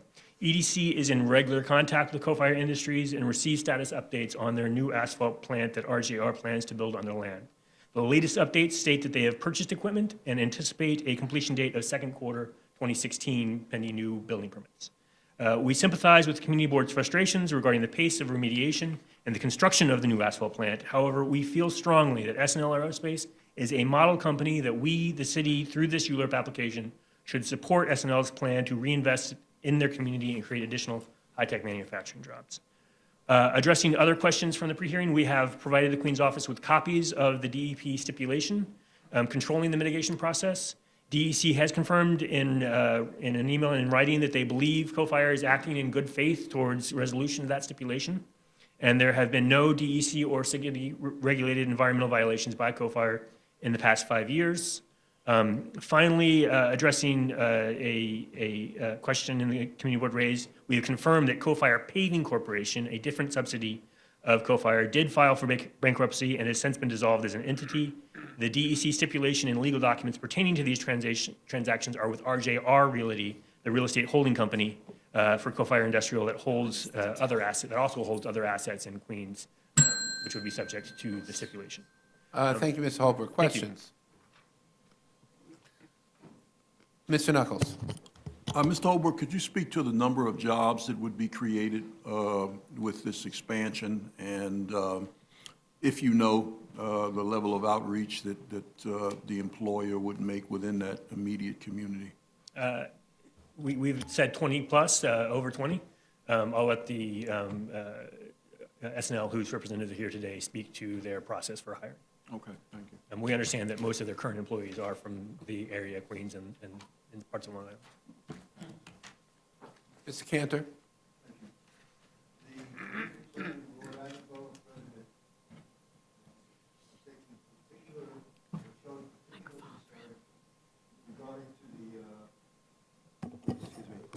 Regarding to the, I'll use the word promises to do a decontamination within 5 years. Why has nothing been done? And why are you guys attempting to facilitate the movement to SNL, which is a good citizen as far as we know? Can you give us a history? Sure. So first of all, let me clarify that it is not correct that nothing has been done. This has been an ongoing remediation, active since 2009 when the stipulation has started. And again, my colleague Tracy Bell will speak more to this. We have received regular updates from sampling that has been occurred, and the process has been ongoing. They are not resolved. Again, I'll let her speak to what the next steps are towards that process. But we are confident that this has been a slow but ongoing process. We understand Community Board's frustrations. It has been slow, and it has all been below ground, so they can't really see any progress, and they don't read the Phase 2 reports that we get to see as progress progresses. We understand their frustrations. I would very much like to separate the issues of this ULURP application, which is for approval of disposition, from the issue of the ongoing remediation from a third party. We do not believe that ongoing remediation prohibits the construction proposed under this project. we believe they can move forward with their plans. The contaminants that are under the ground are under the existing buildings, one that EDC owns and one that SNL already own. That process will not be hindered by a new construction on the vacant lot, which is next door. And again, Tracy can go into a little bit more detail on the history of where those contaminations occur and how they got there. Well, there's nothing in the material that I read which indicates that the community knows that there's, quote, ongoing remediation. You said that you have been, you meaning your agency, has been in touch and working with the community. Yes, and we held a meeting at the bequest of State Senator Ravella with DEC's representatives as well as city DEP representatives. All attended a meeting with the community board last month during their review process to update them on the process, what they are to expect moving forward. They have been informed of the progress to date and sort of understand the general shape of things to come. There seems to be a distinct concern by the chair, by the borough president and the community that promises are being made and then neglected. Now, when you reference that you would like to bifurcate this conversation, that would be nice, except that the bifurcation makes the leverage, if I can use that word, minimal. And the community and the borough president have very strongly taken the position that they want to know what's going to happen when and the guarantees that go with it before they can say yes. We understand. One of my points in trying to bifurcate that is the cleanup process, which is regulated by DEC, is a separate regulation and document from the previous ULURP approval in 2009, the land swap. So commitments that were part of that 2009 land swap did not include a timeline for the cleanup, which is controlled under the stipulation. So the promises, if you can call them that, of CoFire, the applicant in 2009, did not really address the DEC-regulated timeline, which is not certain. It is controlled by science. DEC looks at the progress that is made based on information provided in hard test results and moves forward based on those results. So it is very difficult to project an end date to that process. DEC is very rigorous in their review of their results and very conservative for the public protection. And this, they want to make sure that it is very clean. So we understand their concerns. We are not able to give an end date to that cleanup process. It is controlled by DEC outside of the control of the city. We can speak to, in this project, there is a seeker review as required by a city process to protect populations in workers in the new building and construction workers that will be mandated by DEP, the city's process. SNL, the purchaser, will have to do a full phase 2 for a wide variety of issues before they do any soil disturbance. And that will result in a remedial action plan that is based on the context of the environmental conditions when they do that phase 2 testing. Do I understand you correctly? DEC is doing further contamination studies. And again, I'll let Tracy speak to the exact protocol. I'm not the expert in soil contamination. My understanding is right now they are working on a delineation of exactly where those contaminations have seeped over the years as they've been moving around in the groundwater. Do they have a timeline? They are producing a protocol for that delineation testing, which will outline the area that needs to be remediated, further remediated. Once that delineation is identified, they will propose a work plan. RJR will propose a work plan that will have to be accepted by DEC to finalize that cleanup. And not considering that it's taken us several years to get to this point, who is obliged to pay for the cleanup? RJR Realty, the land holding entity of CoFire, who was the polluter at the time. Okay, but what assurances do we have that RJR will indeed do the work, since CoFire found a way not to do it? Yeah, they are the same. RJR is the landowning entity of CoFire. RJR is CoFire? They are the same entity. That RJR owns the land that CoFire occupies, but they are a subsidiary company. So the assurances we have are that the state regulatory agency is pursuing the landowner who made the contamination, RJR Realty, to finalize that cleanup process. And if they stop working on that process, DEC has made it clear that they would then proceed with the cleanup and then pursue RJR for a lien on their property. And for how many years is this going to continue? Again, we cannot. Because obviously that ends up in court. Yes, we cannot predict an end date. Right now, DEC has made assurances that they feel that they are moving in good faith towards resolution of that cleanup. They have clearly identified the next steps for a delineation and completion of a final work plan. We feel they are moving towards a process that will be, at least we will understand the timeframe in the next couple of months. Well, I think the attitude from the commission, excuse me, from the borough president and the community board is still, show me the guarantee. And it's got to be more than we promised to take it, we take it into consideration. And want a again, they want a hard guarantee, and that, as far as we're concerned, your agency should participate in that hard position.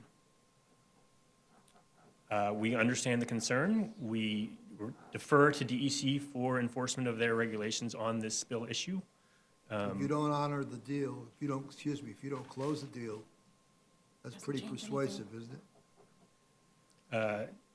Again, we would like to support SNL in their plans to expand, which We would too. reiterate is a separate entity from the former tenant co-fire and RJR who did the polluting.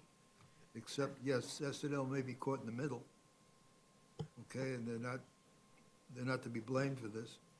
But if RJR wants the deal bad enough, it seems to me that they would be willing to give the agency assurances. RJR is not a applicant or participant in this deal. They are a participant in the 2010 land transaction that is closed and is finished. They have no entry into this This is conversation. just between you and SNL? It is this time. And Fine. a conversation between DEC and If you guys did RJR. not close the deal, what happens? Then the city continues to own a piece of property, and SNL will not be able to expand their project. May I suggest that the next speaker is, I believe, the environmental That's correct. specialist from EDC, so I think perhaps some of these questions can be addressed to her. And it Can will I- eventually be followed by Susan Goldfinger, our real estate transactions, who can address the outcomes if this deal does not proceed. Let me, you referenced, Mr. Holbrook, that there was, I assume, a very recent email from DEC?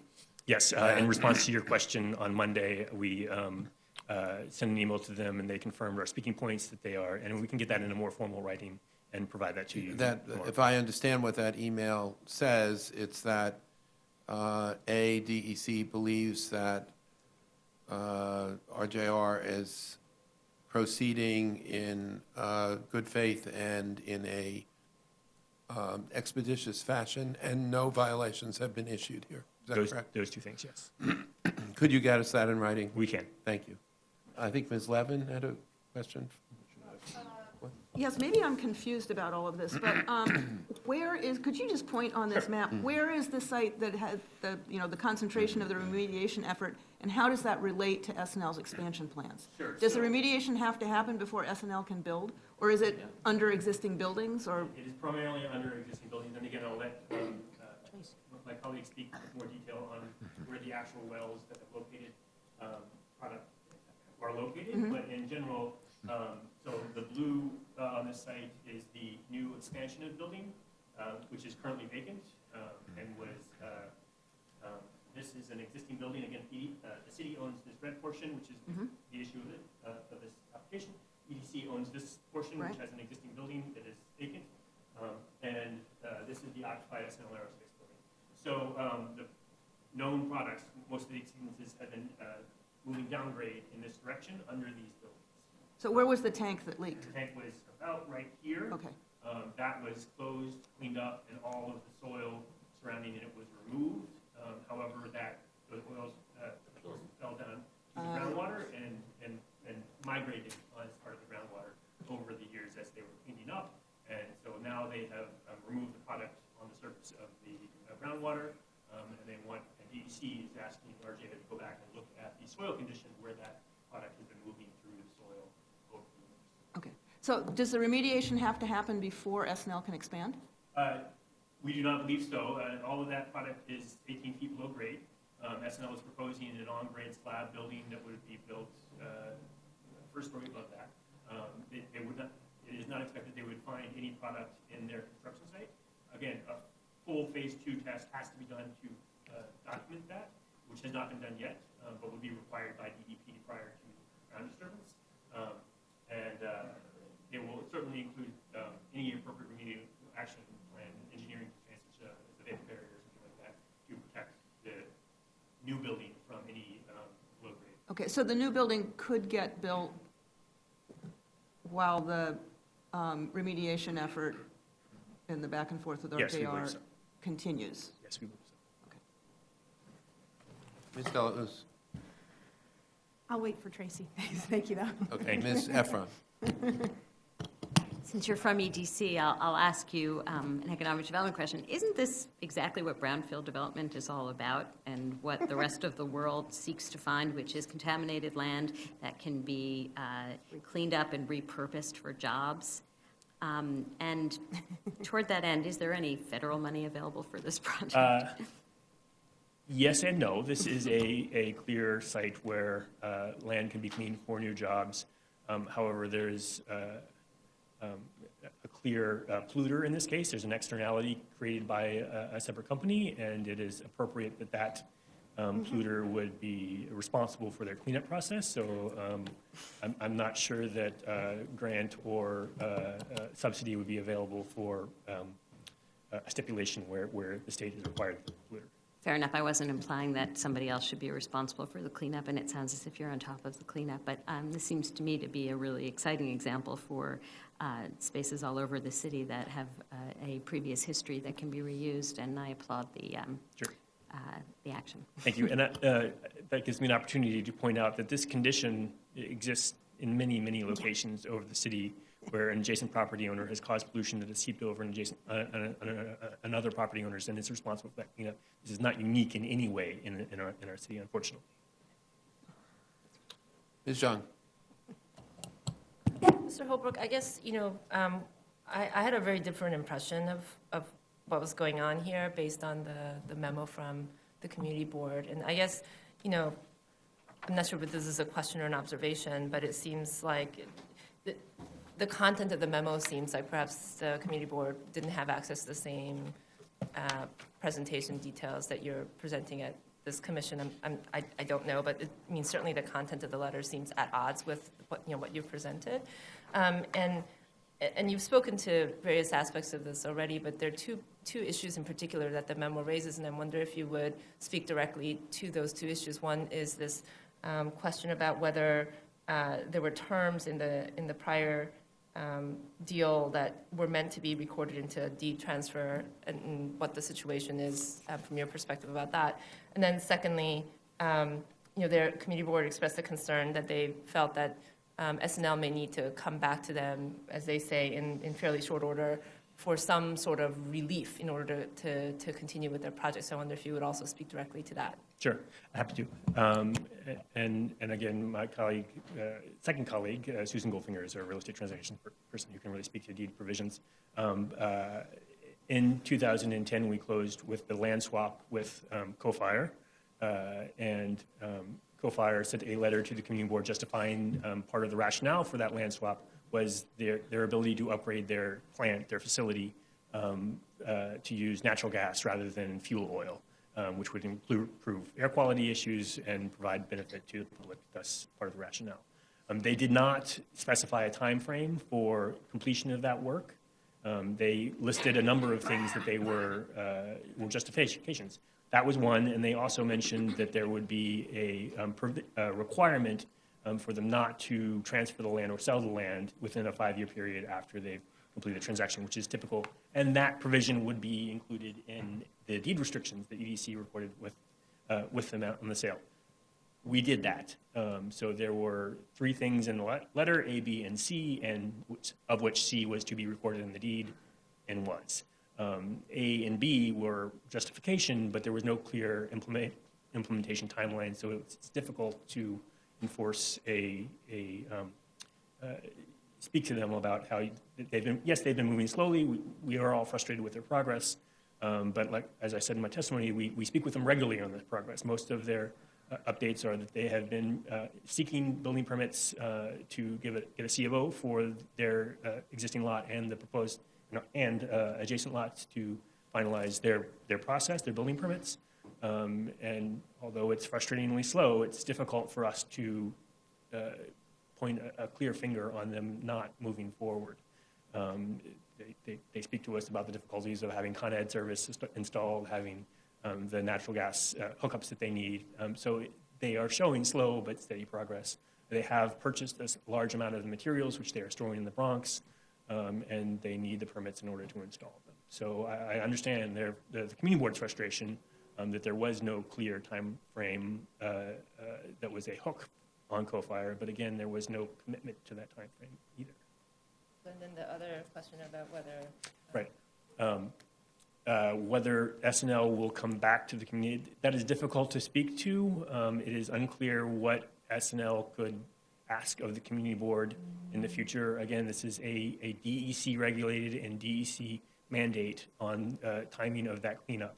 So the community board will not have any appeal to DEC to other than asking the DEC to accelerate that cleanup process.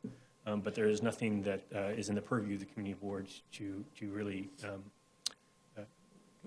to solve for that for SNL. More likely, it will be the city asking DEC to move faster. So according to your prior comments, it sounded like that SNL plans to move ahead with this expansion regardless of the progress of the remediation. So, I mean, is that sort of, I guess that's sort of the point where I'm not understanding how the community board's perception is syncing up with, the information that you're presenting us. I mean, they seem to, I read this statement as saying that they felt that there was something that would prevent SNL from moving forward with the construction, and therefore they would go back to the community. I think we disagree with the community board on that there is something that would prevent SNL from moving forward. I think it is as simple as that. We believe SNL will be able to move forward, and the community board does not accept our statements. Oh, okay. Thank you. Mr. Holbrook, is this a straight up and down land swap, or are there financial considerations involved as well? This is a land sale with financial considerations, yes. And without knowing or caring really about the amount, is that financial considerations flowing from the city and SNL to RJR, or is it from RJR to... Again, RJR is not, you mean this transaction or the 2010 transaction? This transaction. This transaction has no part of RJR, is in no way a party to this transaction. This is properties that are owned by the city through DCAS and EDC, exchanging hands with SNL, RJR, the land swap. It has completed. They have title to their property. We have title to our property. Okay, thank you. Ms. Levin. Mr. Holbrook, I think you said at the beginning of your testimony that the entity that went into bankruptcy was Coal Fire Paving. Yes. Is that a different entity than the one you've described as being poised to build a new asphalt plant? Is that a different co-fire? From our understanding, yes, they are multiple subsidiaries that operate different business parts of co-fire on the site, all of which is owned by RJR Realty, who are the same people, but they have separate businesses established. At one point in time, Co-Fire Paving, for some reason, went bankrupt. We don't really understand why that was necessary, but all of our interactions have only been with Co-Fire Asphalt or RJR Realty. So Co-Fire Paving, we feel is a bit of a red herring, that it was a subsidiary that had business problems. And Okay, but Co-Fire Asphalt is still in business and very active. Okay, thank you. Okay. Mr. Eady. Just one quick question. The valuation, not the valuation, the price that SNL is paying for their site, is it in any way reduced due to the contamination, the work being done by, was that a factor at all? Sure, I'm sorry, I simply do not know the answer to that.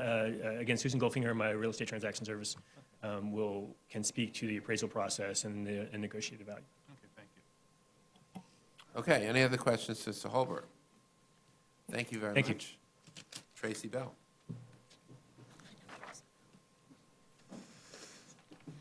Good morning, Mr. Chairman, Commissioners.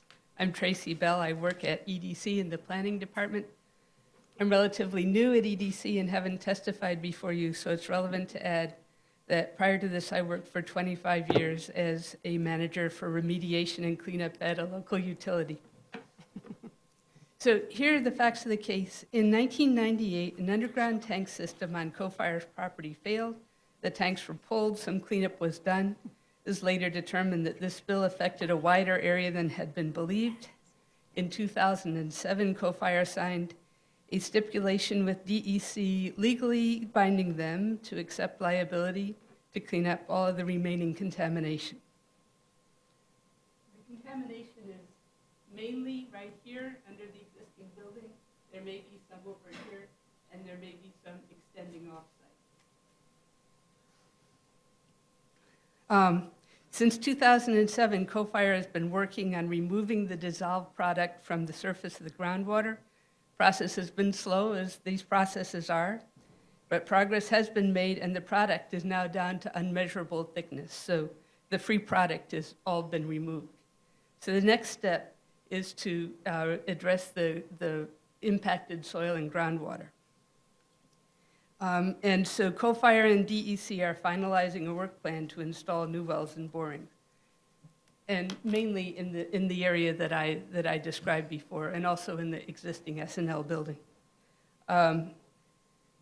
Once we get the data from the delineation, Co-Fire is required to prepare a remedial action plan for remediation. We'd expect to see this within the next 6 months. Based on the results of the delineation, the plan could include several different technologies, maybe biological and chemical injection under the buildings. Excavation has obviously been ruled out because of structural constraints on the buildings by DEC.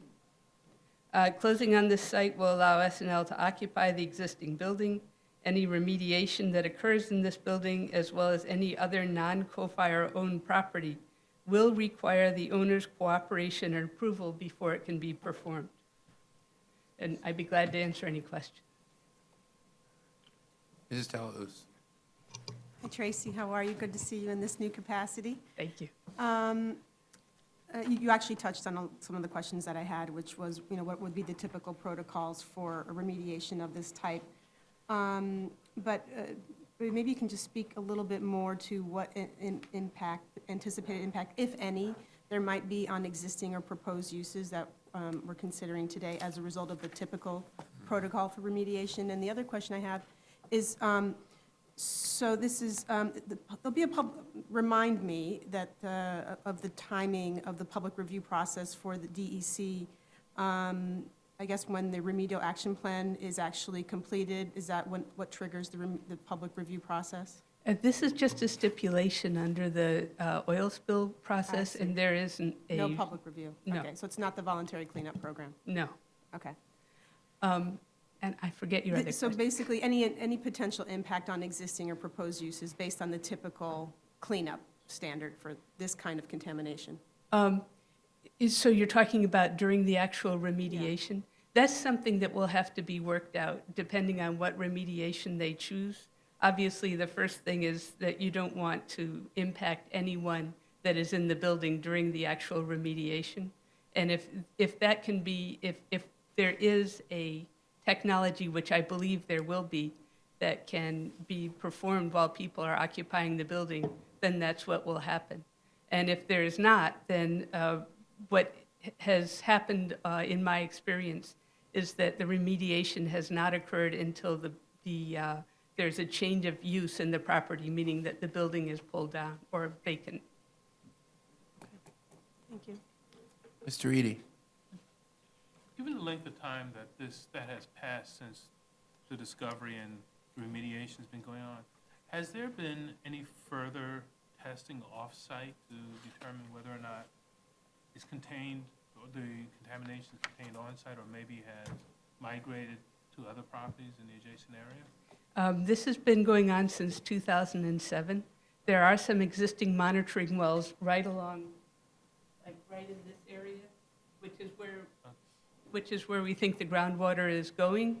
And they have not discovered any problems, but the DEC wants there to be a much greater and more detailed delineation to make sure that it's not impacting anyone else. Okay, that's important, thank you. Ms. Young? Is there any, from a sort of a technical perspective, is there any impact on the remediation or on the presence or absence of the building? Well, I'm sorry, that's completely unclear. So what I'm trying to ask is there any relationship between SNL developing the property and the progress of the anticipated progress of the remediation, or the choices that are available for remediation? Or conversely, is there any relationship between what they now will put in their remediation plan to pursue on SNL's ability to build a structure? That's sort of a complicated answer, but the short response is that there is an existing building over the contamination, the largest portion of the contamination right now. It's not owned by Co-Fire, and DEC would not cause an unrelated owner to pull down a building so that the responsible party could clean up underneath it.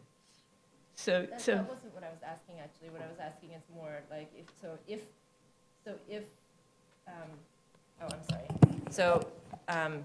if SNL does expand essentially without any regard for the planned remediation, will that in any way restrict the choices that are, or the technical choices that are available for the method of remediation? And then conversely, if the method of remediation is somehow selected prior to the expansion of the facility, will that method of remediation in any way impact the timeline of the expansion of the facility? Well, there are two parts of the expansion. The first is into the existing building, and what I was saying was that will not have any effect on what remediation is selected, because the existing building will exist in either case. The second part is building on the vacant lot, and from my understanding and from looking at the reports, there does not appear to be much, if any, petroleum contamination underneath that lot. The groundwater is moving away from it, so I would not expect that to impact anything at all. Okay, thank you. Mr. Cantor? Thank you. Ma'am, Mr. Holbrook said that effectively Co-Fire is out of this deal. And yet we keep hearing Co-Fire. I'm very confused. Co-Fire remains liable for cleaning up the contamination underneath the site. They remain liable, but they have no responsibility? No, they do. Yes, they're totally responsible for cleaning up the site. So what are we doing? What is the agency doing to have them do what has to be done? The DEC is actually directing them to, they have already worked with DEC for quite a while to remediate the site, and the site, that cleanup is ongoing. So right now, they finished one phase, and they're moving into design of the next phase. And the position, as I understand my community, is that Co-Fire has made promises in the past that have not been kept. You're saying that this is ongoing. We don't know how long Co-Fire is responsible for it, but if they don't do it, then the agency has to take legal action to force them to do it. I think that the community has not understood that Co-Fire has in fact been actively cleaning up during this entire time. They have shown no evidence of not being willing to continue cleaning up. They're working actively with DEC. I attended a meeting with them. They had, they had their consultant hired. They had, plans for installing wells, and they're working out where they need to be. So I haven't seen any indication that they're not in good faith. If EDC has met with or was meeting with the community, as was stated earlier, are you saying the subject was addressed or was brought up by EDC, and the community is aware of it? Because none of the literature suggests that the community is aware of this so-called ongoing process. They're concerned about two bases. Number one, they don't know what's going on, if anything. And number two, they want an assurance, better than a promise, that the rest of the work that has to be done will be done in a set time frame. Whether that's 6 months, 6 years, isn't my question. I know that it was discussed at the community board because I was there and did discuss it. Did you see the comments from the community board on this application? I'm not sure if I did or not. Okay. So you're saying that it was covered, and the community board is pretty clear in saying it was not? Okay, Okay.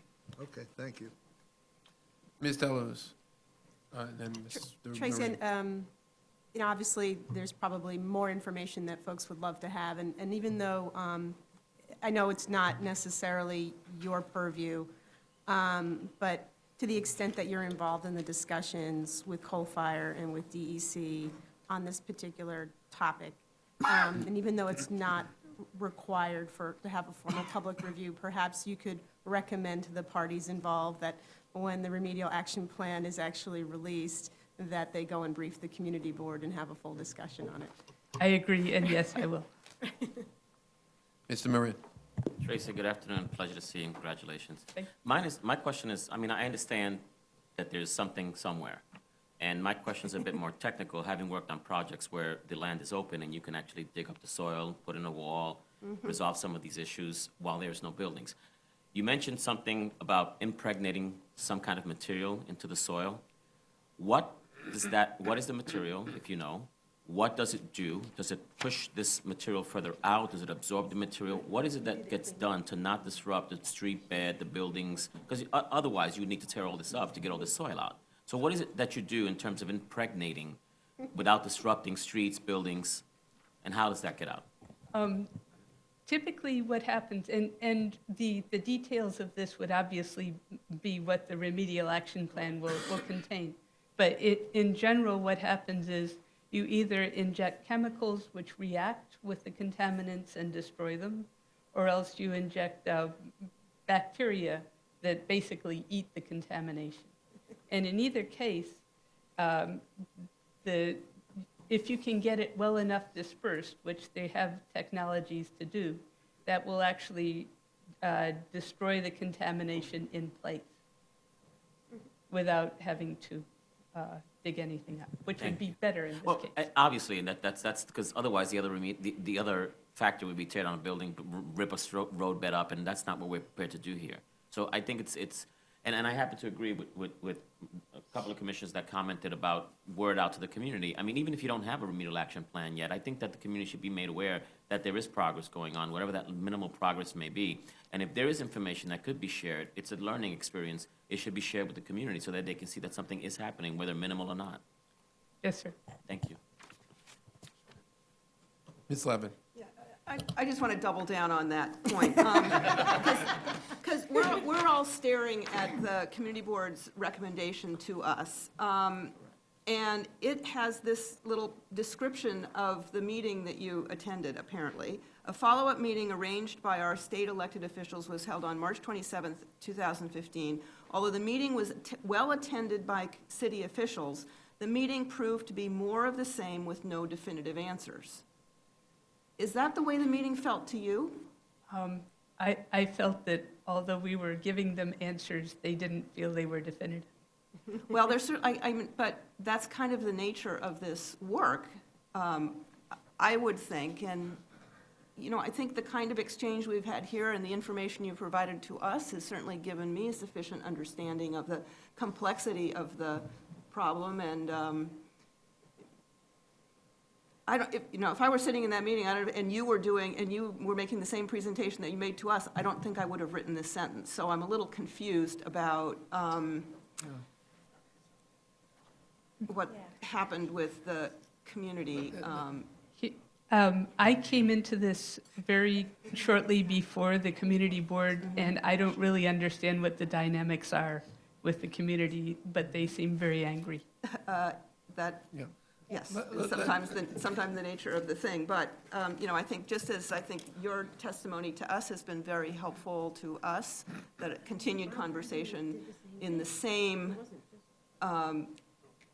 in the same tone, the same willingness to provide detail with the community board is going to be essential to maintaining good relations as things go on. And I think Commissioner Deleuze was exactly right to encourage you to present the remediation plans. I know that community boards can sometimes get so angry that they're not listening, but that doesn't mean you have to stop talking to them. Yeah, let me suggest, and I recognize that Ms. Bello is new to EDC, that however, EDC and Community Board 7 are not new to this neighborhood and are not new to each other. And I think what we find a bit perplexing is that these kinds of issues are not unusual in this area and not unknown to Community Board 7, which obviously, as with all of us, I think, recognize that this is a highly desirable use that we want to be able to encourage to expand. This is exactly the kind of industrial economic development the city cherishes. So it's and maybe we'll wait for Ms. Goldfinger, who I know is very, very familiar with these challenges. But I think what I find, also someone who spent a considerable amount of time in this area and dealing with this community board, is that there's a disconnect here that we find difficult to understand. So perhaps we should hear from other speakers and then ask Mrs. Goldfinger to explain it all to us. So, A lot of pressure. so the next speaker is Ted of Varetsas. How am I pronouncing that? Vorvatzis. Correct. Good afternoon, Mr. Not even Chairman. close, I'm sorry. That's okay. Good afternoon, Good Mr. afternoon. Chairman, Vice Chairman, and Commissioners. Ted Varvatzis, Executive Vice President of S&L Aerospace Metals. I'd like to quickly encapsulate 70 years' worth of manufacturing. So I'll be jumping really quick, and I apologize for that. The business was established in 1947 in Brooklyn, manufacturing bicycles. In 1962, we moved to Maspeth, Queens. Between 1962 and 2000, early part of 2007, the product and honing of the skills and getting higher assemblies to different customers made great leaps and bounds. In 2007, we took a look at the business and its business practices and decided we needed to reinvent ourselves. Unlike our competitors and a lot of other businesses that left the city or left the state, we felt with the employees that we had, they were loyal to us, so we needed to reciprocate and be loyal.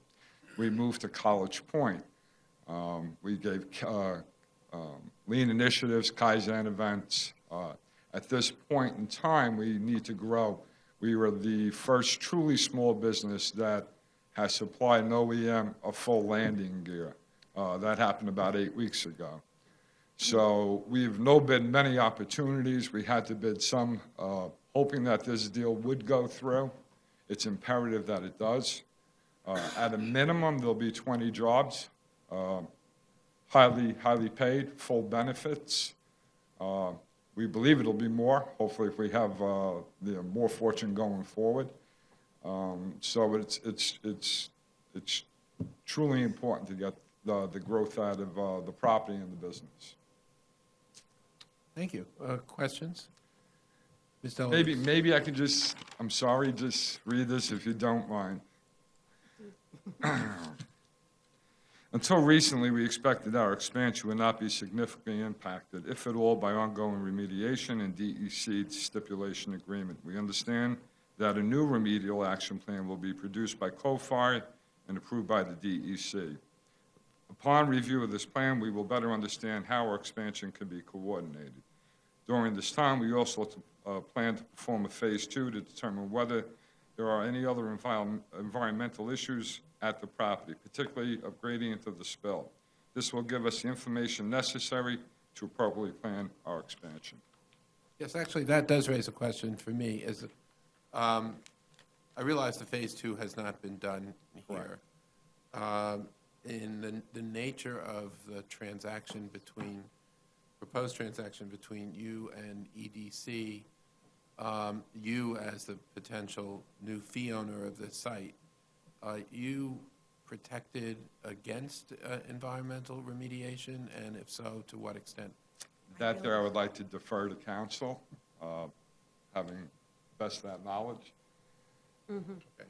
We'll wait for, has council signed up to speak? Good, we'll wait for council. Oh, I'm sorry. Ms. Deluz. Thanks so much for being here. I'm wondering, just to speak a little bit more about the jobs, and you talked a little bit about the loyalty that your employees have to you, to the company, and the company to the employees. Correct. If you could just talk a little bit more about your local hiring practices and any relationships that you may have with any workforce training programs. I understand, I believe there's a college close by. And I have someone that handles that, could probably address that much better. We do work with, I believe it's now the Vaughan College, which used to be LaGuardia Community College. We have, and we work with different city entities. In fact, we've hired about 5, what I'll call younger people. So we do have multiple programs, and we have a department that handles that end of it. So we're always training.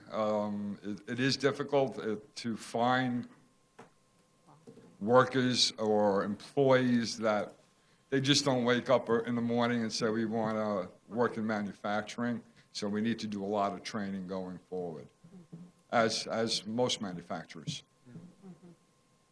Ms. Efron. How many employees do you currently have? 84. Thank you. I think when we left Maspeth, and probably around 67 or so when we left Maspeth. Sure. Most of our employees live within a 10-mile radius, whether it be Maspeth, Middle Village, Glendale, Bayside, all those areas, or maybe 12 miles, about 86% of them. Ms. Zhang. Are you purchasing the site? I mean, I understand that the purpose of the point of all of this is to support the SNL's expansion. Correct. But are you actually purchasing the site from, or is just but you're leasing from? No, we're purchaser. acquiring the property. You are directly purchasing the site? The company is correct. Okay.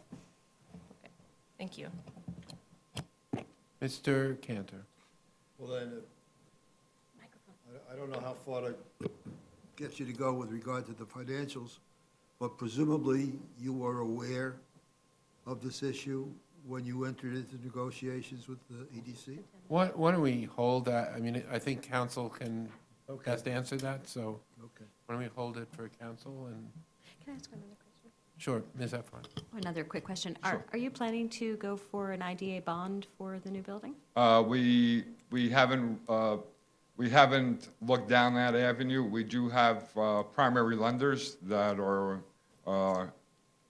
aggressively pursuing giving us the lending of those. We're a financially strong company. Good for you. Thank you. And you're a private company. That is correct. Yeah. Ms. Levin, did you have your hand up?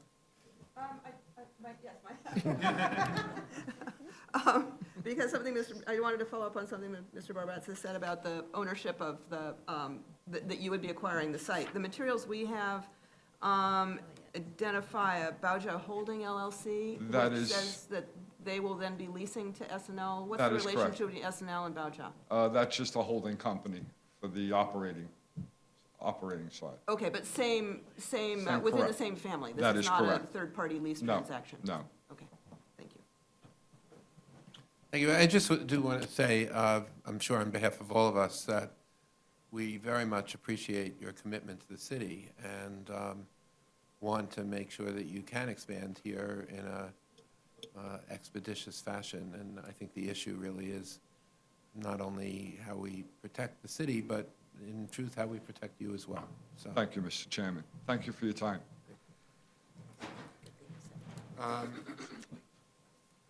the next speaker is it Glenn Lauke? Lauke?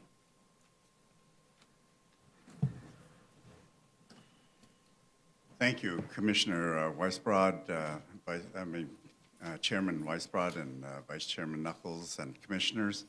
I had originally planned to not say anything but just answer questions, but I think a lot really has been said, and there are things that I think I should really elaborate on, if you will.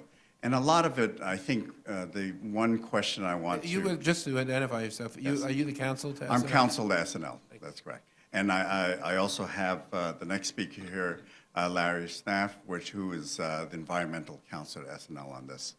So to address a lot of the questions that happened here, in terms of the building, there have been a lot of questions about whether the remediation plan, which is a little bit at this point a moving target for us, will affect our building plans. Obviously, SNL in this, we are in the role of reacting to what we can't really control, and we're waiting to see what comes out.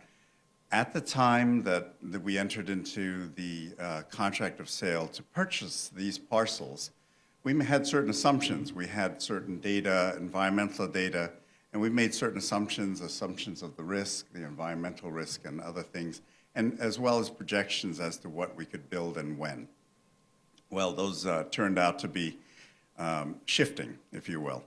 On the other hand, we do see that there is a concentration of contamination, and we're willing to look at the remediation, but be flexible about our construction plans. There were two phases to the construction, one of which used the existing building and the second one to build a new building on the site, on this side here. We're assuming, and subject to phase 2 testing, that this site on that side might be quite a bit cleaner. In which case, we can perhaps, and we haven't looked into this specifically, but shift the construction schedule a bit to accommodate it. It's not something that we had planned on, but certainly something that SNL would look into. That's number one. Number two, to Mr. Cantor's question, we did go into this purchase transaction, again, with certain assumptions, and we looked at them quite carefully. When those assumptions get proved that maybe they're not so good, we have to look at it again. And certainly we're in the process of doing that with environmental counsel, corporate counsel, and we're trying to assess, again, we're kind of in a reactive mode at this point, and we just have to wait and see what the DEC comes out with and what the delineation shows. Of course, we're very concerned. The last thing we want to do is assume liability that for environmental cleanup that is not ours. We are examining other options, the brownfield programs and other programs like that, to see where we can really, SNL very much would like to expand. The owner has waited, the owners have waited 6 years. We've been working 6 years now. They think it's a very good thing, and so we're trying our best to accommodate ourselves to the changing situation as we see it. Thank you. Questions? Ms. Levin. So does the contract of sale that you have with EDC give the company the flexibility to protect itself if the moving target moves in a more negative direction? The answer is currently no. I think we're looking at discussing further amendments to it, and we've passed every single deadline that's in there has pretty much gone by the boards. And so we are looking to look at this new situation, and obviously we'll be talking to EDC about this and see where it leads us. Good. Well, I can appreciate for you and your client, this has to be a very frustrating and frightening experience, and I certainly hope it all works out. Thank you.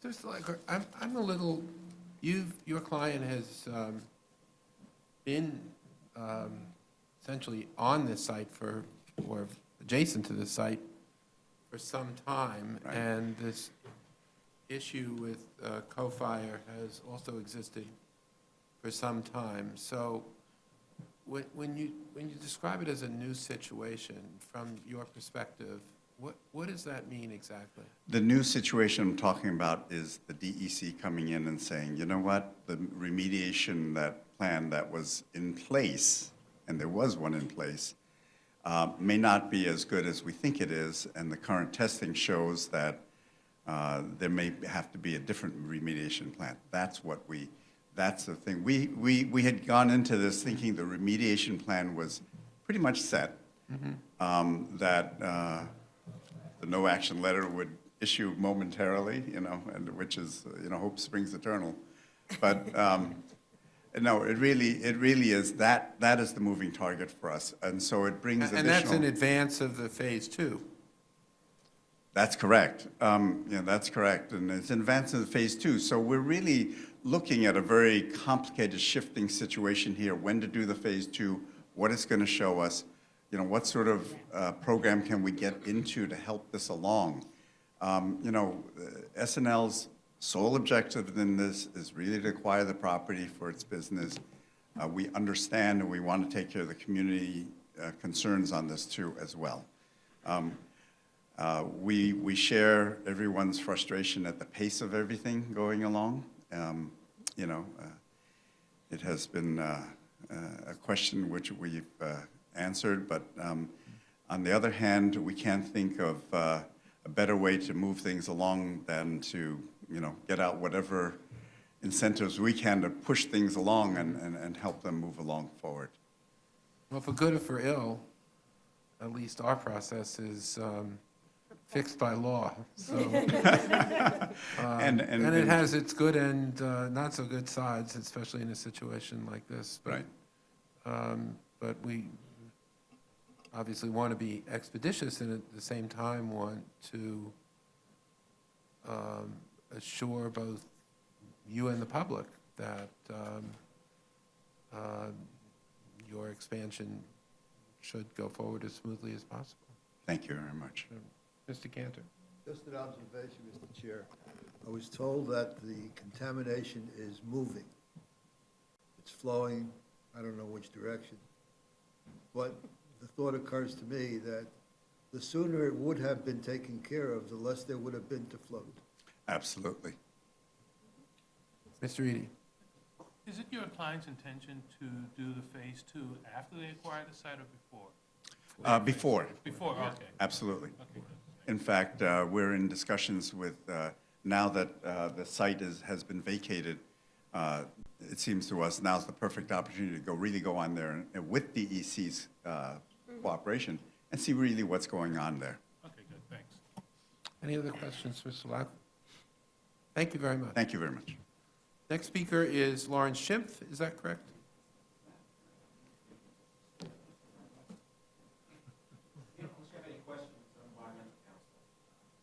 Anyone, questions from Mr. Schimpf?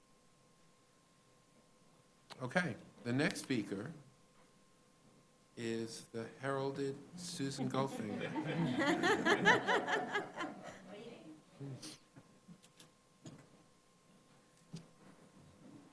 Welcome back, Ms. Goldfinger, and good to see you. Good to see you too. Thank you very much. I had been ready to say good morning, and now I realize I have to say good afternoon, commissioners, chairman.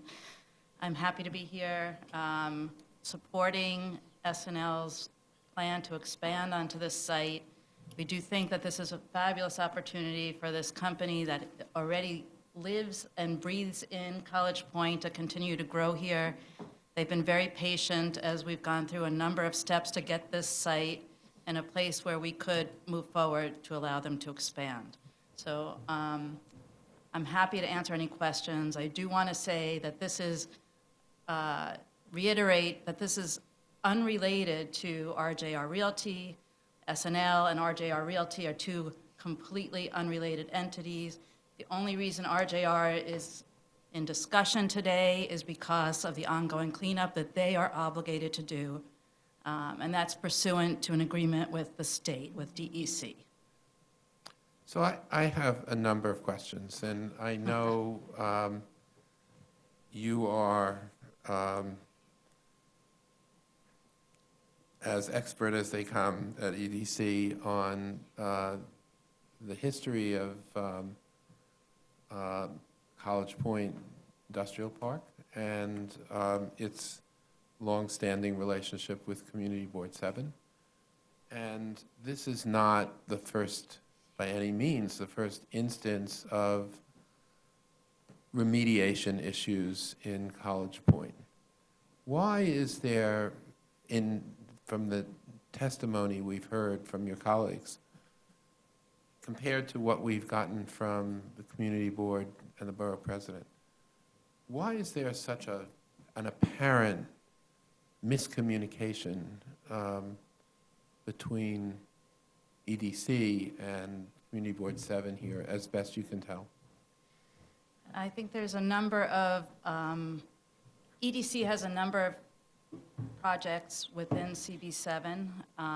We do have a long relationship with the Community Board, a number of projects both in College Point and elsewhere within CB7. And I think there is ongoing challenge in communication. And I don't know whether it's expectations on the Community Board side or expectations on EDC's government community relations side. We meet regularly with Community Board 7. We update them regularly on projects. I think the issue of the remediation in particular is complicated. It's difficult to understand. Visually, it appears as if nothing is happening because everything that is happening below grade. The Community Board did not have access to the triannual monitoring reports. Co-Fire was not obligated, or RJR Realty, Co-Fire was not obligated to go back to Community Board 7 on a regular basis and update them. And perhaps we should have done a better job of doing that for RJR and Co-Fire along the way. It is a long process. These kinds of cleanups do take a long time, and they're not ever certain in terms of what happens when and what happens next and how to get to the end game, the no further action letter. And I think not everyone in Community Board 7 has the expertise and experience to understand what that means and how that presents itself. And we try to do that. Tracy did a fabulous job in meeting when we met with the Community Board, but I think there was already this built-up frustration, and I'm not sure they really heard what we were trying to say. You were at the March meeting with the elected officials?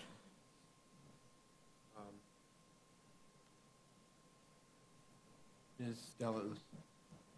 I appreciate that candor. I'm just wondering, since you were at the meeting and it was mentioned that there were a number of elected officials, are the elected officials that were present, would you characterize them to be in a better place in terms of their understanding than the community board? Is that might suggest yet another level of... I don't think the real goal, frankly, from their point of view, was to be, it was an opportunity to... align with the community. Okay. Ms. Efron. Thank you for your candor. I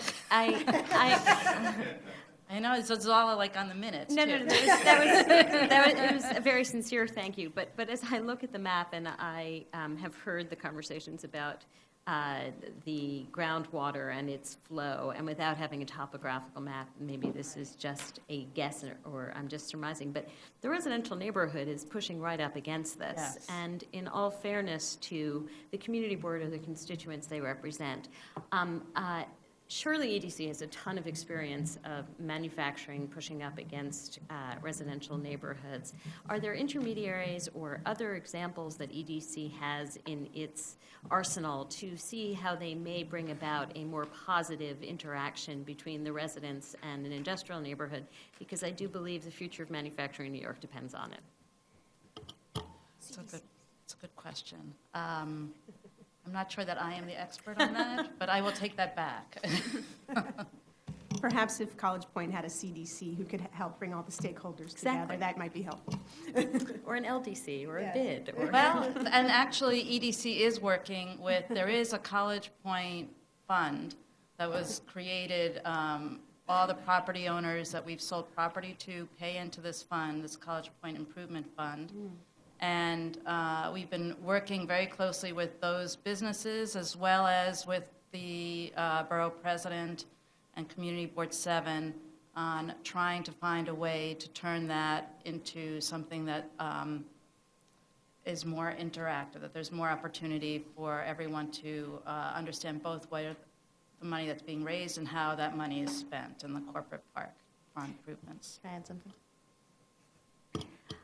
There are also some citywide players in this that I'm sure are well known to you, since some of them even have contracts with EDC Yes. or business services, and perhaps some real consultation may be Right. needed. We're heading in that direction. We recognize that issue, and we are working into that. May I just add to that? I had been on Community Board 7 for, I don't know, 15 or 20 years before I became a commissioner. And some of the players then are still the players now. Gene Kelty, Chuck Appelian. And imagine those people are in tight contact with your agency. This site was approved, I think unanimously, a number of years ago by Community Board 7. Community Board 7, nor the Borough President have indicated to me in any way that they are trying to impede S&L. On the contrary, they look at them as a good potential neighbor. But there is a frustration there, part of it being perhaps miscommunication. There is a frustration that they've been promised things and they didn't get it. So they're going to take the opportunity to create whatever kind of leverage they can for themselves in order to get the work done. As far as I know, the agenda is get the work done. And they're not pointing to S&L. It's gone back to co-fire. But unless and until something is done that's positive, they're not going to reverse their position. And as things go, regardless of the way this commission decides, it still has to go past the city councilman. So in my judgment, the wisdom is, you may be an impacted person in the middle of a contest between two other, but you're going to have to help arbitrate this out. We hear you. Ms. Delos. I was just going to offer, and I'm sure many folks on your team already know about this, but the US EPA has a Superfund process that uses outside facilitators to help with exactly this kind of, to bridge the gap between the technical knowledge that the community often lacks and, helping people understand the pace of that actually takes place. And so to the extent that I don't know if it's possible in this process, especially if there's so many other sites in the College Point area, and especially if there's a fund that is already bringing many of the parties together. But I would just say it might be something you all want to look into. Thank you. Ms. Leffen. Ms. Goldfinger, I'd just like to follow up on, I guess, the information we got from council to S&L. I think they're in a bit of a tough spot here, it seems. They've signed a contract to purchase this property, and then what we've heard is that the expectations on which that contract was based have changed. Does EDC contemplate that there will have to be some adjustment or is EDC open to some adjustment in the terms of the deal as the remediation is better understood? Certainly, and we've communicated that with SNL. In fact, we agreed on a contract extension to June 30th so that we could each have time, they could scope out and do their phase 2. We could get a better sense of what the remedial action plan might look like and figure out both the phasing and timing of both the closing and construction. Okay, good, because at the end of the day, this needs to be a deal that is absolutely fair for SNL, and thank you. Your answer was pretty similar to the council's answer, so that's reassuring. And any other questions? I'll just conclude, I think, by saying, first of all, I also very much appreciate your candor and forthrightness.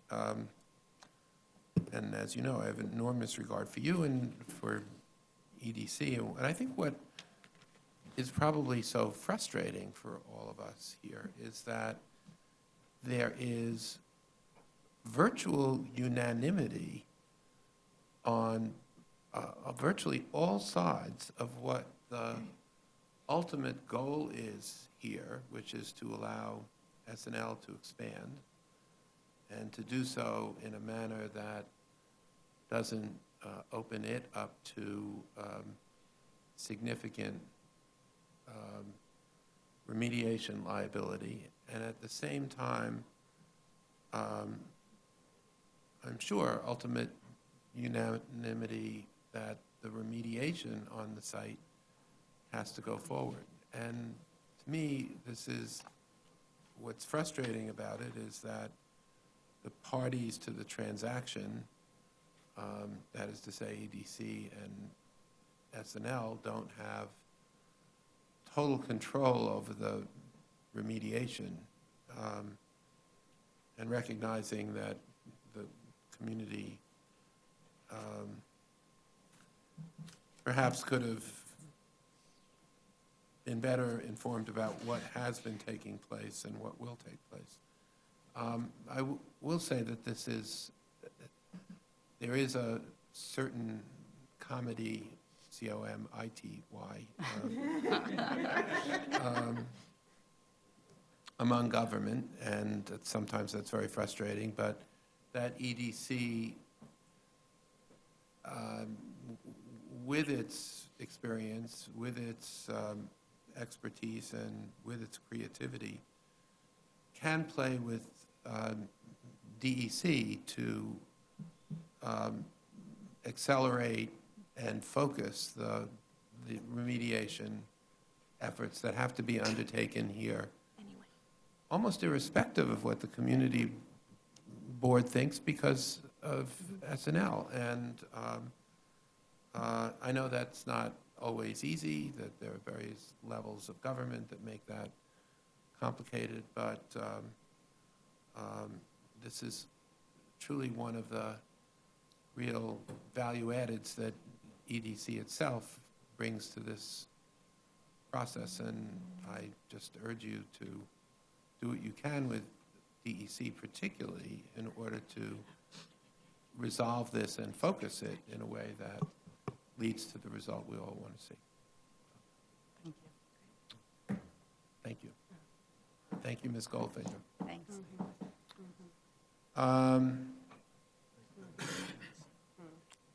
Is there anyone else who wishes to be heard on this matter? If not, the hearing is closed. Thank you. Good hearing.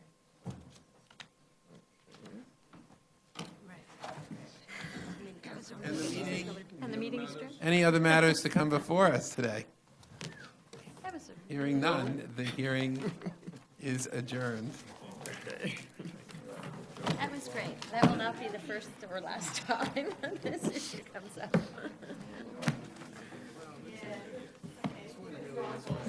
And it really is something where EDC can and should be playing much more proactive. With DEC. And Probably with co-fire, everybody. and DEP also has a role.